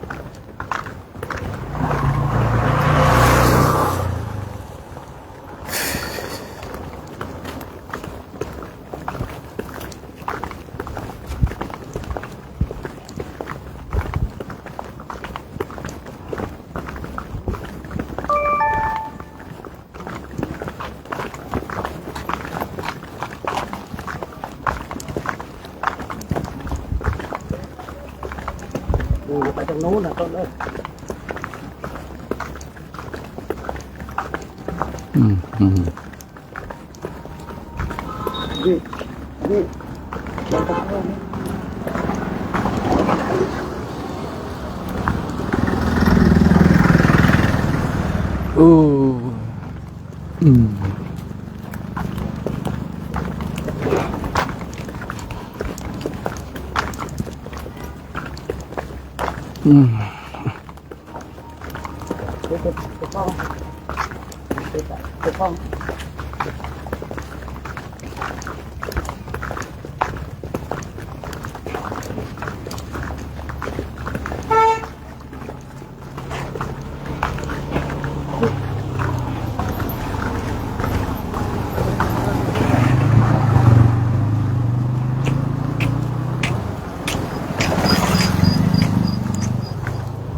ตำรวจไม่ค่อยมีภาพเดินมาหลายปีไปเลยกะ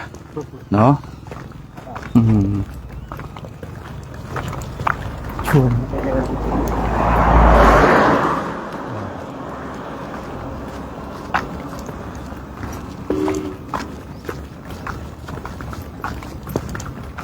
เอาแล้วเอา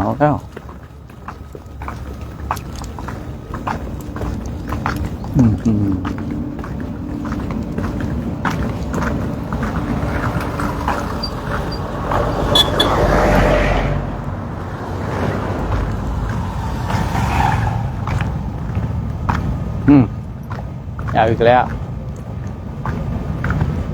โอ้นี่ไงคุณว่าสั้นนิดไปเอาต่อมาเมื่อกี้มั้งติดแอร์คู่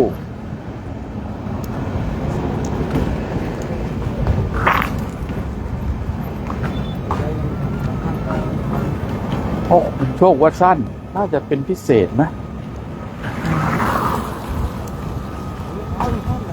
เมื่อเช้าสั้นนะมันคงไปต่อเนาะ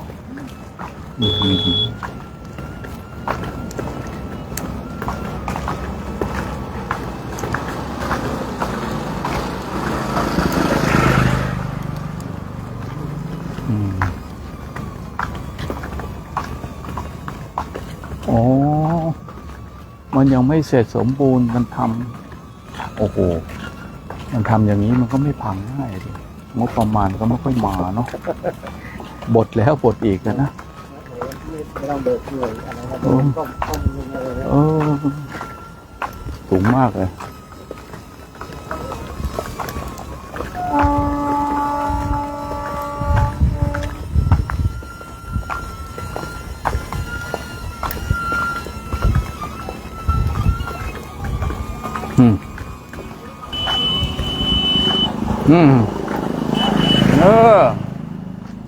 แมงตำรวจ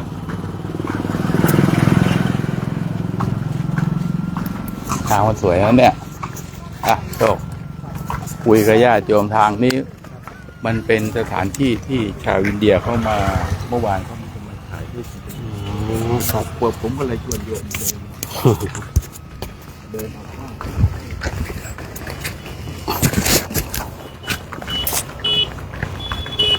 วันนี้ญาติโยมที่ชมเลยสดอยู่ทั้งสองช่องทางเนาะตอนนี้เรากำลังเดินเรียบเขาอิสิคิรินะเรียบเขาอิสิคิริแล้วก็ตรงนี้ก็เป็นสถานที่ถ่ายรูปของคนอินเดียด้วยนะ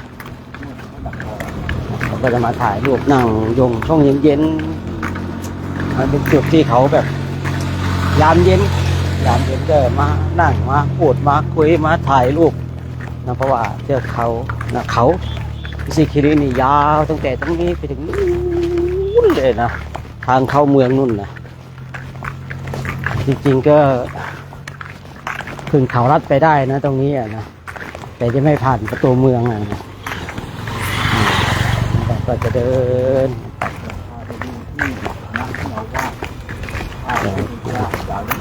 แล้วก็มันมีอยู่จุดหนึ่งที่คณะของเราได้ไปวาดรูปภาพนะไว้ที่บนหน้าผา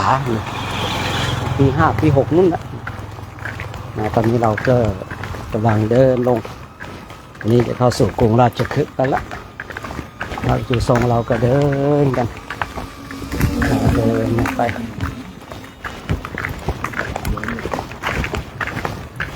ญาติโยมก็ร่วมอนุโมทนาบุญกันวันนี้เนาะแต่ละคนทั้ง2 ช่องทางนี่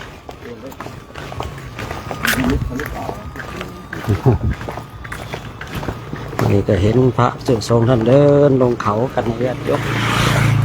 จริงภูเขาอิสิคิรินี่เป็นสถานที่นะบำเพ็ญเพียรของพวกฤาษีชีไพรแม้แต่พุทธกาดาบทนี่ก็อยู่นี่นะพระมหาโพธิสัตว์ก็ได้มาศึกษา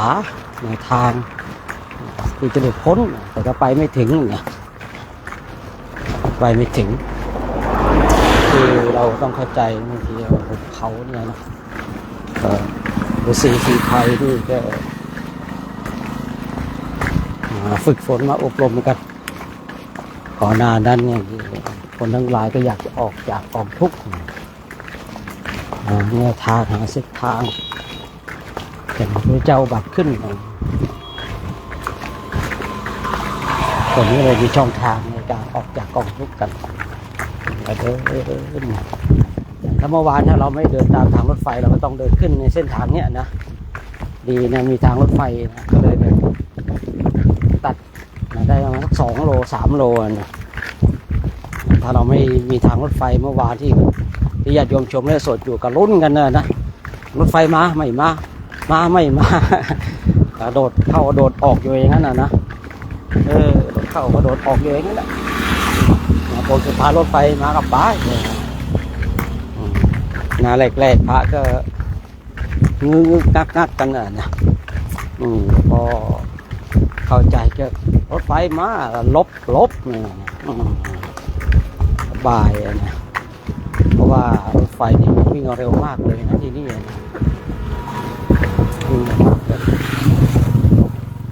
ก็ทำให้ญาติโยมได้เห็นภาพพระภิกษุสงฆ์ท่านเดินจาริกกันช่วงนี้ก็เป็นช่วงที่หลายๆคนหลายๆท่านอยู่ทางบ้านก็น่าคงจะเวลาพักเที่ยงกันแล้วเนาะทางประเทศไทยที่นู้นนะแต่ของเรานี่ก็กำลังเดินกันอยู่เลยนะวันนี้คาดว่าคงมืดอีกแล้วเดินนะเพราะปกติถ้าเวลานี้เราไปได้ประมาณ8-9 โลแล้วนะปกติแต่นี้เราได้มาสักกิโลกว่าเองนะก็น่าจะมืดน่าจะดึกกับวันนี้นะน่าจะมืดน่าจะดึกโอ้โหลมแรงมากเลยญาติโยมนะอันนี้ลมแรงนะ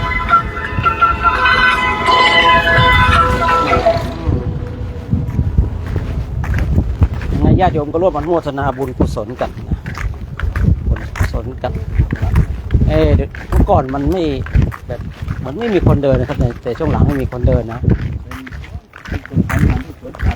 ครับในหุบเขานี่มีหมู่บ้านหรือเปล่าครับเนี่ยอ๋อทะลุไปเจอสวนสัตว์เลยเหรอครับ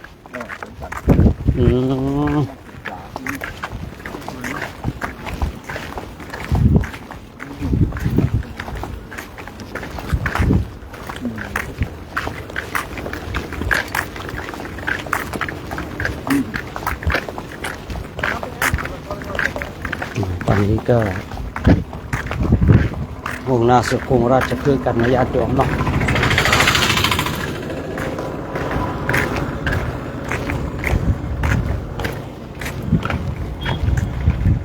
ถ่ายภาพพวกนั้น บางกี่คนวะนะ 4-5 คนเหมือนกันครับ ปวดมาเดินถ่ายภาพมาสักหน่อยนึงก็พอเดินแล้วก็ขึ้นรถ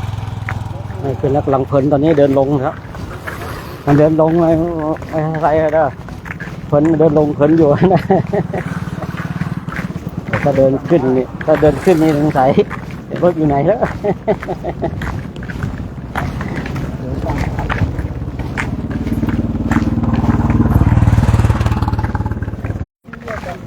ไปยืนอยู่ดูถ่ายวิดีโอช็อตไปข้างหน้าเลยวิดีโอช็อตนึงอาจจะหน้าตรงที่ว่าเด็กยืนอยู่บนเขาน่ะโค้งนั้นน่ะดูโค้งน่ะที่เด็กยืนอยู่น่ะไม่ใช่เด็กนี่พระเราน่ะเอาโค้งนั้นน่ะสักวิดีโอสักช็อตนึงนะ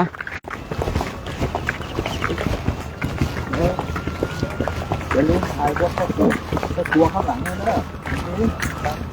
ผมสั่งให้เขามาเดินเอาภาพเดี๋ยว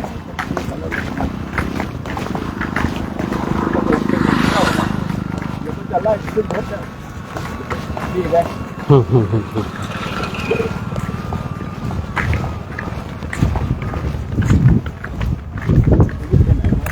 ไม่เลอะแน่ใจเหมือนกัน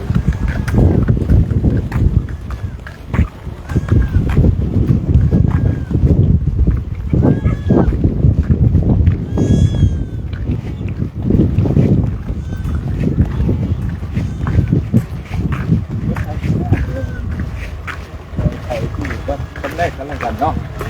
ก็ ใส่รับแรกอันร่วมเนาะ อ๋อครับผมไม่ต้องแวะนะพระอาจารย์จะไปแวะ ก็ไปแวะที่วัดแรก อ๋อ รถผมไม่อยู่ ครับ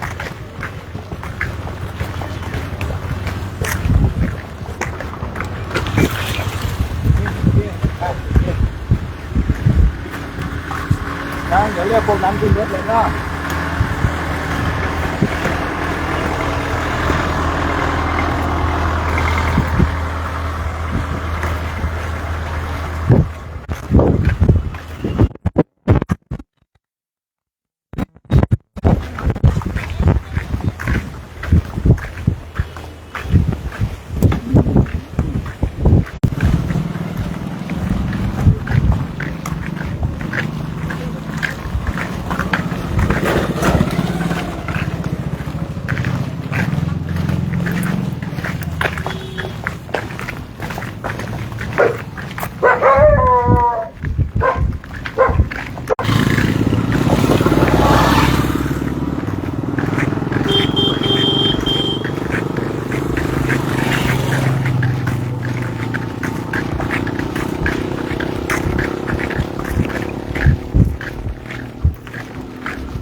งงไม่ตรงอ่ะดูเห็นอะไรก็ไม่รู้ไม่ตรงกะ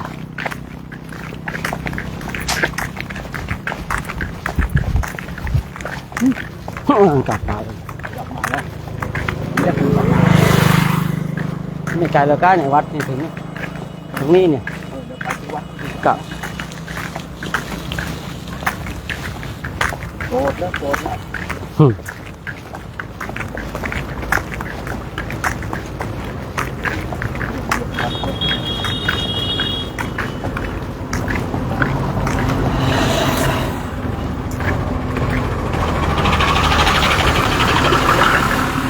ไปที่วัด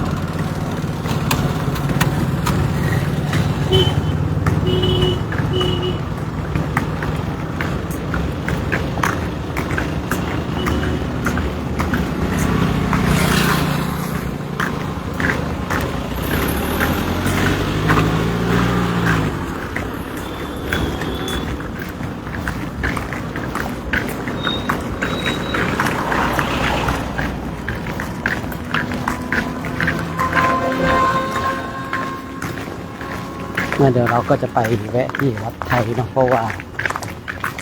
ในเส้นทางนี้เราออกจากวัดไทยรัติวันนี้ก็จะมีวัดไทยมีเพียงแต่วัดไทยในวัดประเทศอื่นไม่มีนะเส้นทางนี้นะอยู่2 วัดด้วยกัน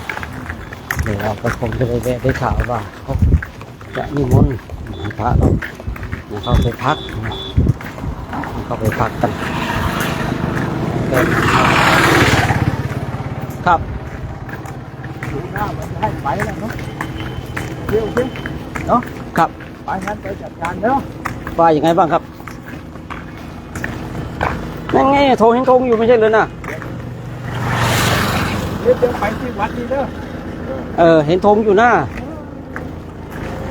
ไหนก็ไหนแล้วไม่รู้เหมือนกันนะครับ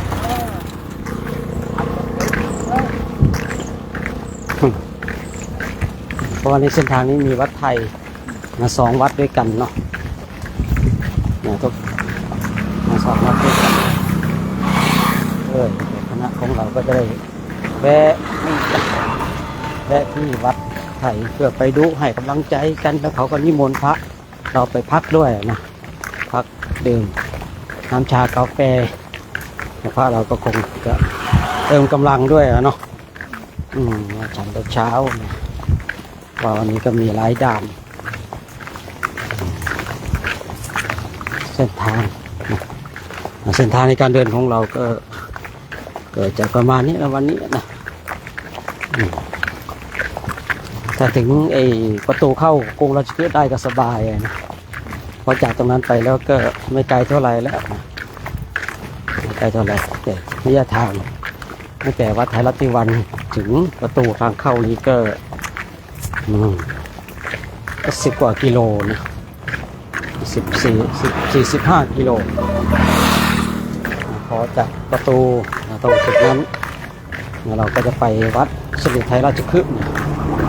ก็ไม่ไกลเท่าไหร่7 โลโดยประมาณนี้เราก็คงจะต้องเดินทั้งวันวันนี้นะแต่ก็ไม่มีปัญหาอยู่แล้วเพราะว่าคณะพระสงฆ์เราก็ได้เดินจาริกกันได้ภาคเพียรภาวนากันฝึกฝนอบรมบ่มนิสัยกันทำให้ญาติโยมได้ร่วมอนุโมทนาบุญกันญาติโยมร่วมอนุโมทนาบุญแล้วบุญก็เกิดขึ้นแล้วบุญได้เกิดขึ้นกับตัวของเราทั้งหลายกัน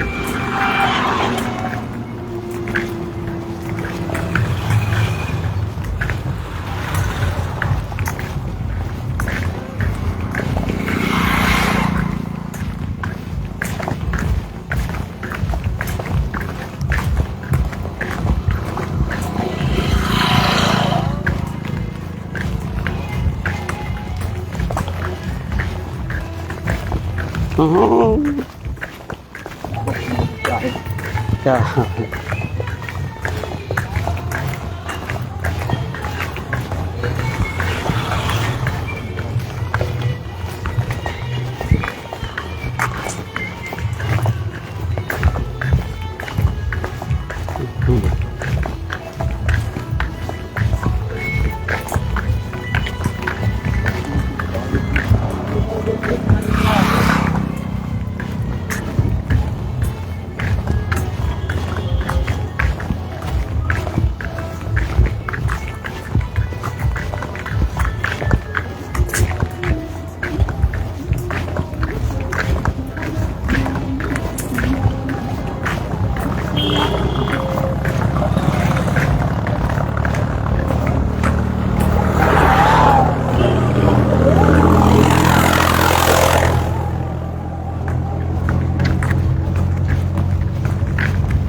ช่ธงนี่แล้วที่เห็นเมื่อกี้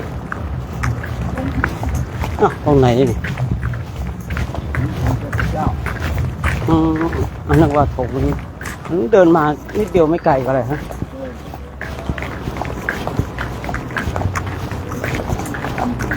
ครับหอกันหินหรือเปล่าครับเนี่ยอ๋อ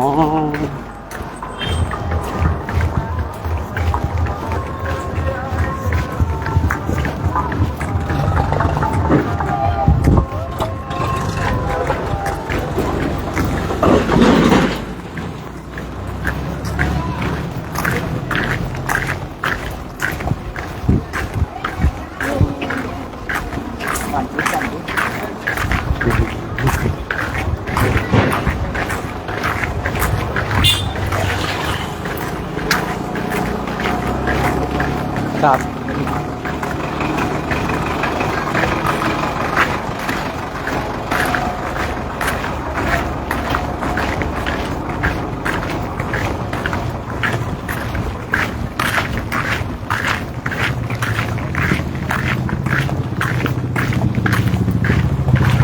เอาละเนาะญาติโยมวันนี้ก็เดินส่งพักกันเพียงเท่านี้ก็แล้วกันนะตกเย็นๆมีช่วงเวลาที่พอที่จะไล่ได้ถึงสถานที่สำคัญจุดสำคัญเดี๋ยวก็จะให้พระท่านได้ไล่นะไล่ให้ญาติโยมได้ร่วมอนุโมทนาบุญกันนะตอนนี้ก็นะเราก็ได้ออกจากที่พักแล้วก็กำลังจะเดินเข้าสู่ที่พักในช่วงเช้าเราก็ได้กราบพระไหว้พระกันในสวนตาลหนุ่มได้อธิษฐานได้แปะแผ่นทองกันอธิษฐานจิตจนออกมาเดินตรงนี้กันญาติโยมก็ได้ร่วมโมทนาบุญกันเนาะอย่างไรก็คอยกดติดตามคอยฟังดูว่าจะมีการไลฟ์ตัวไหนเพราะว่าคือไม่รู้เหมือนกันเพราะบางช่วงสัญญาณโทรศัพท์ไม่ดีก็ไลฟ์ไม่ได้แต่มีสถานที่สำคัญเนี่ยนะฉะนั้นก็ให้ญาติโยมมาร่วมอนุโมทนาบุญกุศลกันในวันนี้เนาะเอาโชคดีมีชัยทุกคนทุกท่านเนอะอ้าว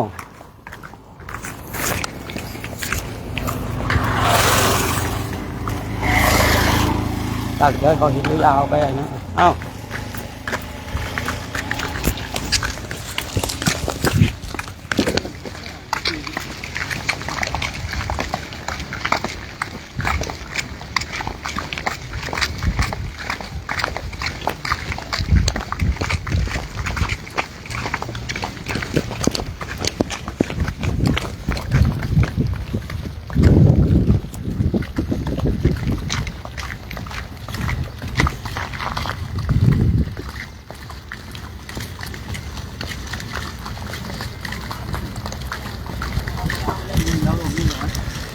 รถกรรมฐาน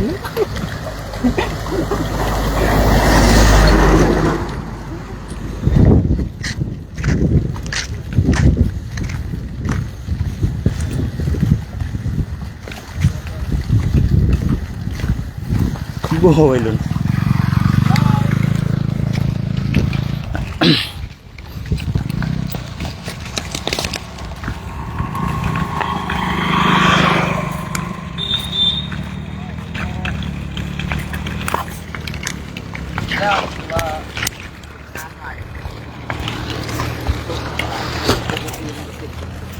สาธุเจริญพรญาติโย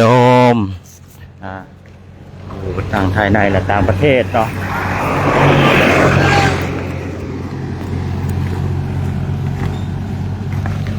สาธุเจริญพรญาติโยมเนาะ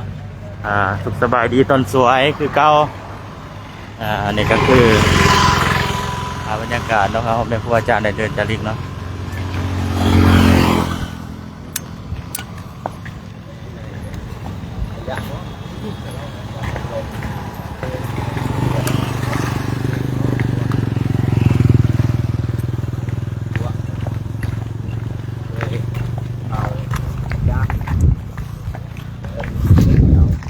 อาจจะให้ญาติโยมเบิ่งหาบรรยากาศไปเรื่อยๆเนาะอันไหน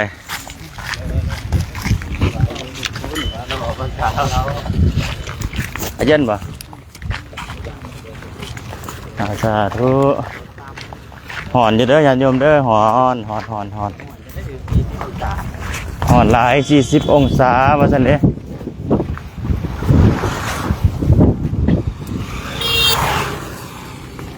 เอาท่าญาติโยมเด้อเจริญพรญาติโยมสุขสุขคนมื้อนี้ก็เป็นมื้อออกงานจาริกวันที่4บรรยากาศก็คือเก่าเนาะสุริยเทพเพิ่นก็โอ้ส่องแสงลงมาเป็นปกติแต่ลมพัดโซเย็นตามทาง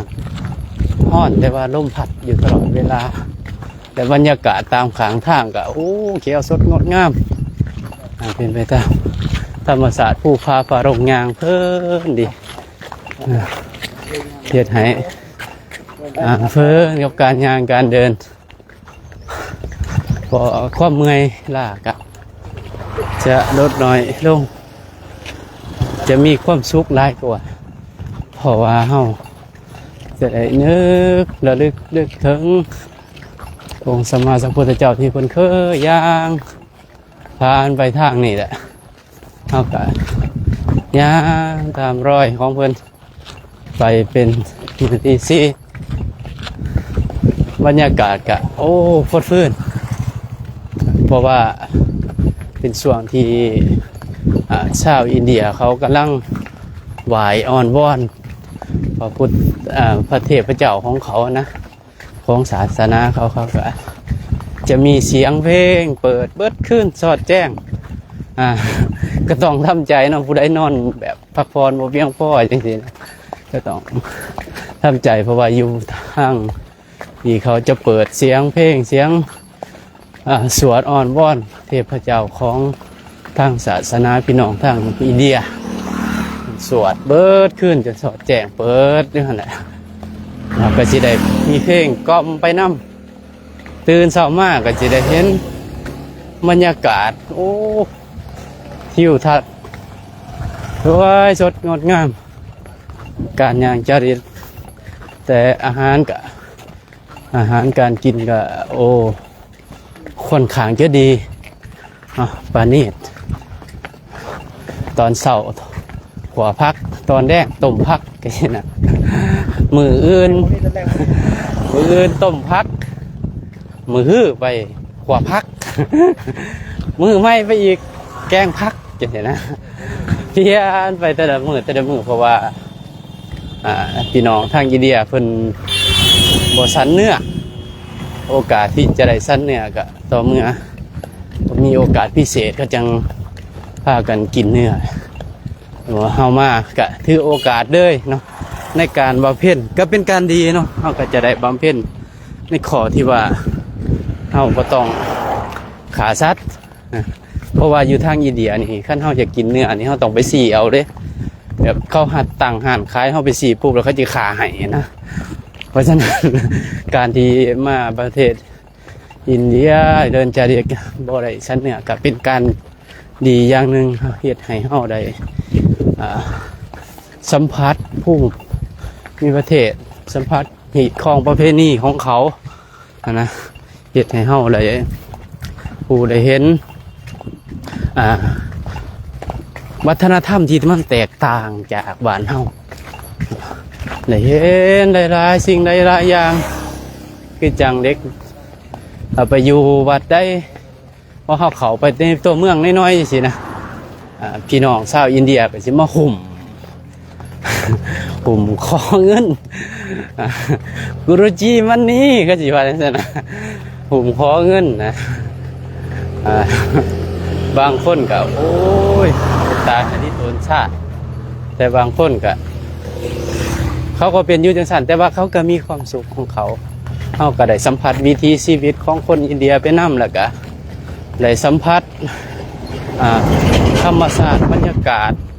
แล้วก็ได้เห็นประวัติศาสตร์ห้องห้อยของพุทธศาสนาที่เคยเจริญรุ่งเรืองในอินเดียแล้วก็ได้ฮู้ว่าเป็นยังองค์สัมมาสัมพุทธเจ้าเพิ่นจังมา เกิดอยู่ประเทศอินเดียมาตัดสรุอยู่ประเทศอินเดียเขาจะหายสงสัยไปเลยเพราะว่าประเทศอินเดียนี้เนาะเป็นที่สุดของที่สุดอีดีคนดื้อก็ดื้อที่สุดผู้สลาดก็สลาดที่สุดงามก็งามที่สุดขี้ห้ายก็ขี้ห้ายที่สุดร่วมกันอยู่นี่อยู่ประเทศนี่มันมีครบทุกรสชาติเพราะฉะนั้นเราก็จะได้เห็นคนหลายๆรูปแบบแตกต่างกันไปคนใจดีใจบุญก็มีคนที่มีน้ำใสใจจริงอยู่ทางประเทศอินเดียก็มีอยู่ถึงแม้เขาจะบ่ได้นับถือพุทธศาสนาแต่ว่าเขาก็ยังเคารพนักบวชในความเคารพนักบวชก็คือเห็นครูบาอาจารย์มาแต่เป็นนักบวชเขาก็สิถวายคือจังบางมื้อที่ผ่านมาเขาก็ย่างเทพไร่เขาก็สิถวายขนมอาหารที่เขาเคยเอาไปบูชาจัดในงานของเทพเจ้าของเขานะเป็นขนมแม้เขาจะบ่ได้ถือศาสนาพุทธก็ตามต่างศาสนาก็ตามแต่ว่าความเคารพในนักบวชในนักปราชญ์บัณฑิตของเขาก็ยังมีอยู่เนาะเพราะฉะนั้นการที่อาตมาภาพได้มาเห็นได้มาสัมผัสนี่ก็เป็นครั้งที่สองก็ได้เห็นวัฒนธรรมบางสิ่งบางอย่างก็เขาก็ยังคงไว้อยู่บางสิ่งบางอย่างก็สูญสลายไปตามกาลเวลาเพราะฉะนั้นเราก็จะได้เห็นห้องห้อยประวัติศาสตร์ที่องค์สัมมาสัมพุทธเจ้าอุนบาเป็นย่างเพื่อจะมาตรัสรู้เป็นย่างเพื่อจะมาประสูติอยู่พี่เราก็สิหายสงสัยในพระธรรมคำสอนของเพิ่นเพราะว่าเราได้มาสัมผัสตัวจริงได้มาเห็นประสบการณ์จริงเราก็จะได้หายสงสัยเพราะว่าบุคคลไหนมาเห็นแล้วมาประสบกับพ่อแล้วก็จะหายสงสัยในธรรมข้อนั้นเพราะมันหายสงสัยแล้วความรู้ก็จะเกิดขึ้นพอความรู้เกิดขึ้นศรัทธาก็จะตามมาพอศรัทธาตามมาความเพียรวิริยะคือความเพียรความอดทนอดกั้นศรัทธาเฮาก็จะได้มั่นคงขึ้นแก่กล้าขึ้นแล้วก็พยายามมีความมั่นคงในศรัทธาของเฮายิ่งขึ้นไปตอนนี้เพิ่นกำลังแวะเข้าแวะพักเศร้าอยู่ที่วัดไทยเนาะก็จะได้มอบหน้าที่ให้แกพระอาจารย์ตะกองวงเพิ่นนะพระตะกองเพิ่นจัดการไปพอเนี่ยก็ขอไว้ใส่ให้พ่อหนองตัวโยมที่รับชมรับฟังหรือว่าติดตามคณะจาริกธรรมตามรอยบาทพระศาสดาของเฮาให้มีความสุขกายสุขใจส้มแล้วก็ให้มีความอิ่มอกอิ่มใจในได้เห็นพระที่เพิ่นประพฤติปฏิบัติดีปฏิบัติชอบก็ขอให้มีความสุขกายสุขใจครูบาอาจารย์ได้ประพฤติปฏิบัติธรรมได้หูเห็นอันใดในสิ่งใดก็ตามที่ได้หูในการประพฤติปฏิบัติได้แจ้งธรรมขอใดก็ขอให้ออกตนญาติโยมได้แจ้งธรรมขอนั้นได้มีแต่ความสุขกายสบายใจได้ดังคำมาคำปรารถนามีความสุขสบายใจสบายกายมีอายุวันนะสุขะพระเบิดสุขุสุคนพร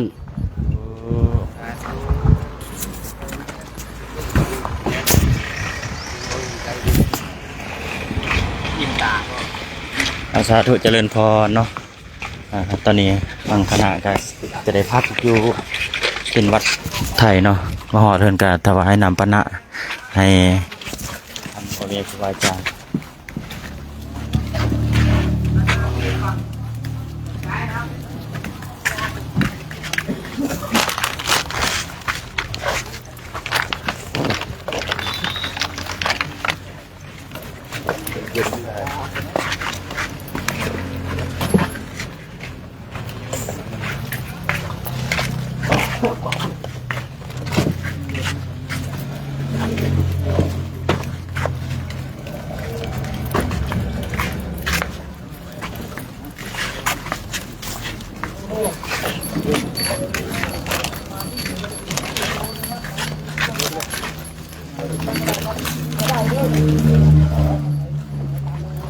เดี๋ยวส่งให้เด้อเดี๋ยวส่งให้สาธุสาธุสาธุเจริญพรญาติโยมเนาะตอนนี้ทางคณะจารีธุดงค์ตามรอยบาทพระศาสดาเนาะเดินทางเป็นมือที่5แล้วมือนี้เนาะจะมุ่งหน้าเข้าสู่เมืองราชคฤห์เนาะตอนนี้กำลังชักแหวดื่มน้ำปัณณะเนาะหรือว่าหักเสาเมื่อยเนาะอยู่วัดประเทศไทยวัดของไทยเนาะอยู่อินเดียสาธุญาติโยมกับทีมอนุโมทนาสาธุนำพระเวทครูอาจารย์เด้อ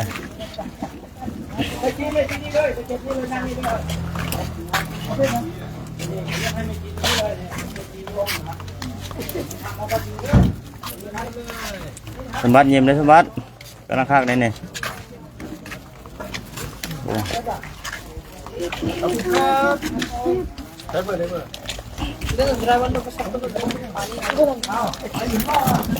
Ada ni konten lagi.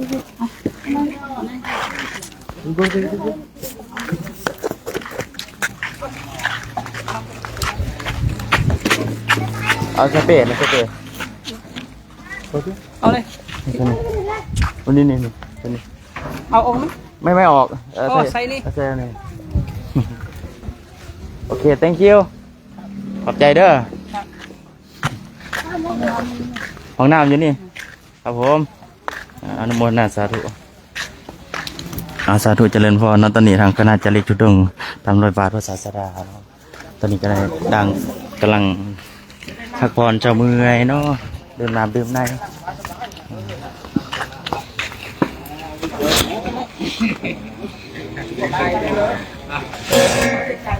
อ้าวฝาขาดแล้ว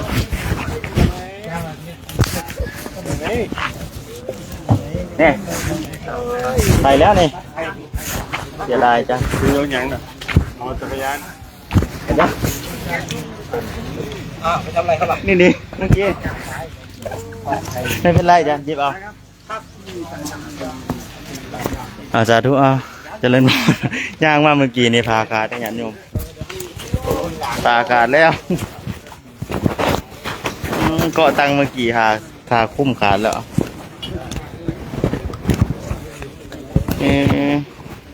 พาคุ้มเกาะตังเมื่อกี้ขาดแล้วยันโยมเลยมันมีหาใส่แล้วบัดนี้สาธุเจริญพรเนาะสิได้ขออนุญาตปิดไล่ไปสำนีสกอเนาะแต่ขอให้ใส่พรญาติโยมที่เขามาเบิ่งหับชมในการจาริกของคณะจาริกธรรมเนาะก็ขอให้ใส่พรญาติโยมจงมีแต่ความสุขความเจริญปรารถนาสิ่งใดก็ขอให้สมความมุ่งมั่นปรารถนาสาธุเจริญพรขออนุญาตปิดไล่ซะเนาะโอ้เดินมาเมื่อกี้นี่ผ้าขาดเลยหลวงตาเป็นหลวงตาหรือยังโดนนั่นน่ะเป็นเนนอยู่เนาะเนนเถอะเนาะพรุ่งนี้หลวงตาเดี๋ยวให้ญาติโยมมันก่อนผ้าขาดเป็นหูเลยหูใหญ่สาธุ